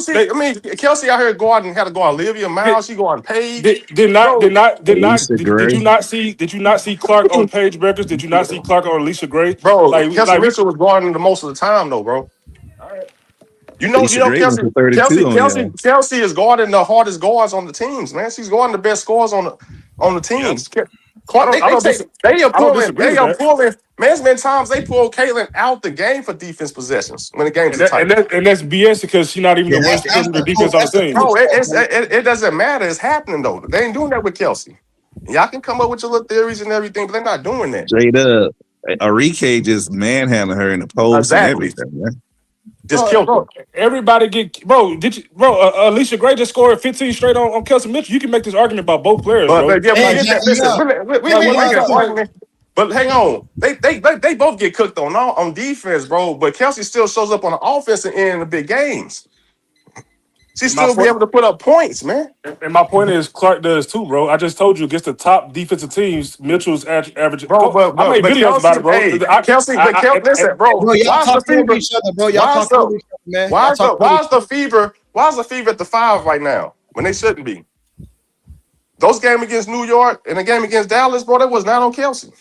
You can blame the team did this, coach should did this, but bro, when it really mattered, man, your star player can't have 10 points, bro. I don't care how many assists she got. You can't have 10 points playing Dallas, bro, when you just blew them out the last time you played them. Bro, that's same. Asia Wilson just went 5 for 15, bro. Like bad games happen. And they're a 3 seed. But you pointed out to a game. What I'm saying is bad games. But we talking about point at every single player. Bro, hold on. We talking about Kelsey Mitchell and Clark, though. I gotta let each other talk, though, bro. All right, bro. You got it. I respect your opinion. Come on, bro. I'm never saying, bro. You can't. Kelsey Mitchell is showing up, bro. Even on defense, man. Okay, we know FIBA bad defensive period. But bro, she's not dropping duds when it comes to scoring, bro. And when they need a bucket, who's hitting the big buckets when it matters? Down there, let me say this. Doing that. Who got more close? Who got more clutch points this year? Bro, I'm talking about who playing against the top teams, bro. You talking about, man? You always moving the goalposts. We talking about, man, when these games matter. What games though, bro? Because I did the numbers myself. That's what I'm telling you. I ain't got, man. You do all the numbers you want, bro. We all watching the games, man. Oh, what games, bro? Tell me what games. What games against the Aces? Against the Lynx. Against Dallas. Against New York. 19 points and 10 assists is not showing up against the Lynx? That's what we're doing? Bro, who had the better performance, man? Kelsey Mitchell threw 37 because y'all know how this stat came out here about when Kelsey doesn't score more than Caitlin Clark, the FIBA win more games. And that's only because, bro, when Kelsey stay consistent, it's games that Clark not matching it. Yeah, you gotta look at the efficiency too. Like, they ain't that. Hey, but let me say this. They always go to the numbers, bro. I'm going by, bro, when they playing the games, bro. Against the J-Dubb, when you go by the numbers, you gotta look at the shooting. Always delivering, man. When you go by the numbers, look at the shooting percentage too. Yeah, anybody hold on. I'm glad you said it because she shot 4 for 14. Hold on. I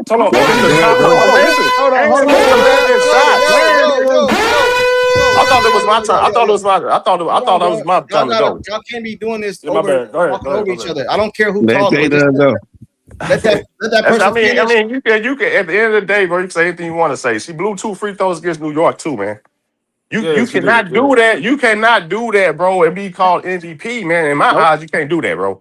MVP don't do that in the regular season. Let him respond. Let J-Dubb respond. Let nobody, no interruptions. No. Go ahead, bro. I already know what he's gonna say, but go ahead. Who's a down earth? I respect your opinion, bro. But I'm just saying the numbers it's not as bad as what people think because Tolo just brought up the shooting percentage against the top defensive teams of the league. Caitlin Clark is shooting 53% from the 2. Now her 3-point percentage is what hurts her. Her 3 is no doubt about that. I can't defend it. You can't do that. No, let me finish. I just said I can't defend that. Y'all not letting me finish. Her 3-point. You talking about 2 points? No, that don't mean you can't separate that. She's shooting 50%. No. Put it together, bro. Nobody telling her and miss them. Started out 0 for 3, but she was 1 for 1 from the mid range, for 3 from the 3. So you mean we gonna just go off that percentage off the 2? That's right, bro. I'm bringing up 7 games, bro. I did a video on it. Olivia Miles was shooting 41% from the 2-point. Caitlin Clark was shooting 53%. If you really want to see what's going on, you got to look at the numbers. That's all I'm saying. Now I ain't got to look at the numbers. I see what Olivia Miles doing, bro, in big games. I'm saying you can't separate it. That's all I'm saying. I ain't got to look at the numbers. Bro, I'm done, bro. Hold on, down there. Are you going over each other, bro? Over and over again. This is my last thing. This is my last point. Don't interrupt them. Just let them finish, and then y'all can rebut it. Just let them finish, though.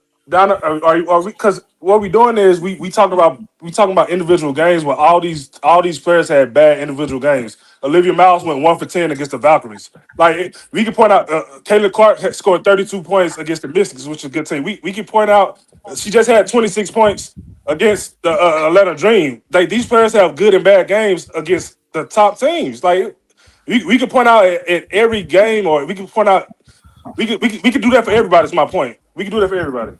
All right, hold on real quick. Let me get the super chat real quick. They said I'm gonna versus respond the to that. Aces, James Mount, Dream, Kelsey Mitchell 26.4 and CC 18-8. Hey, salute to Jamrock always.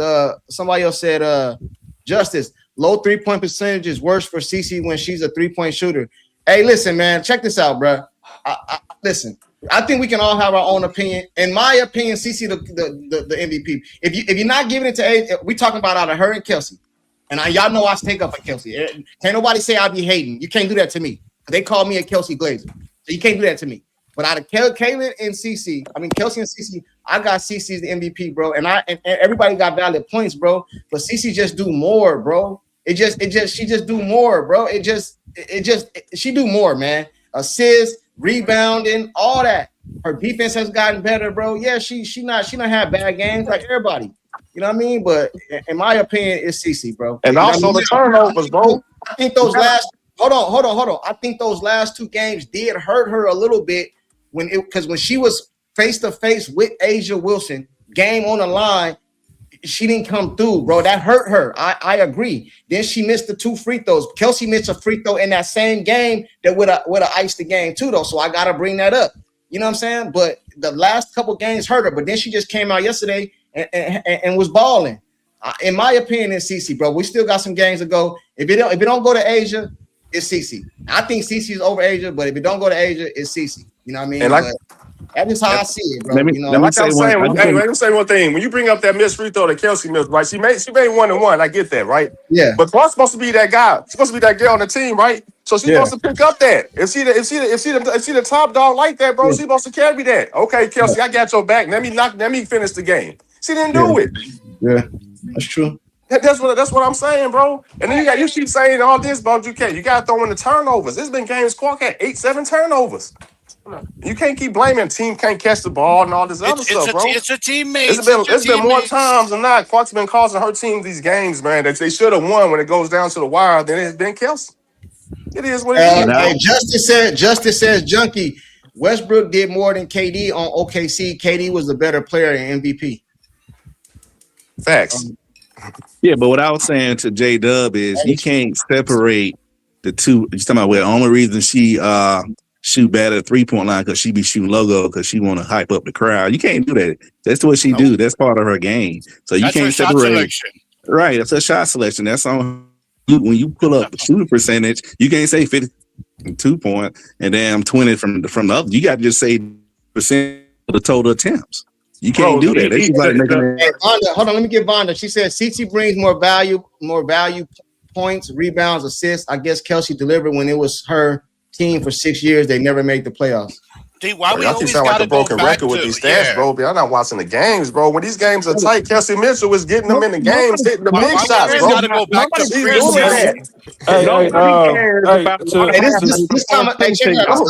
This conversation ain't going nowhere. I'm not about to get into this. Hold on. Yeah. I just want to tell Tone Loke and Down Earth, hey, I respect y'all opinion. We just different. Shout out to all y'all, man. What's that? Who the Mr. guy? Hey, I'm out, man. Hey, everybody in the chat. Yeah.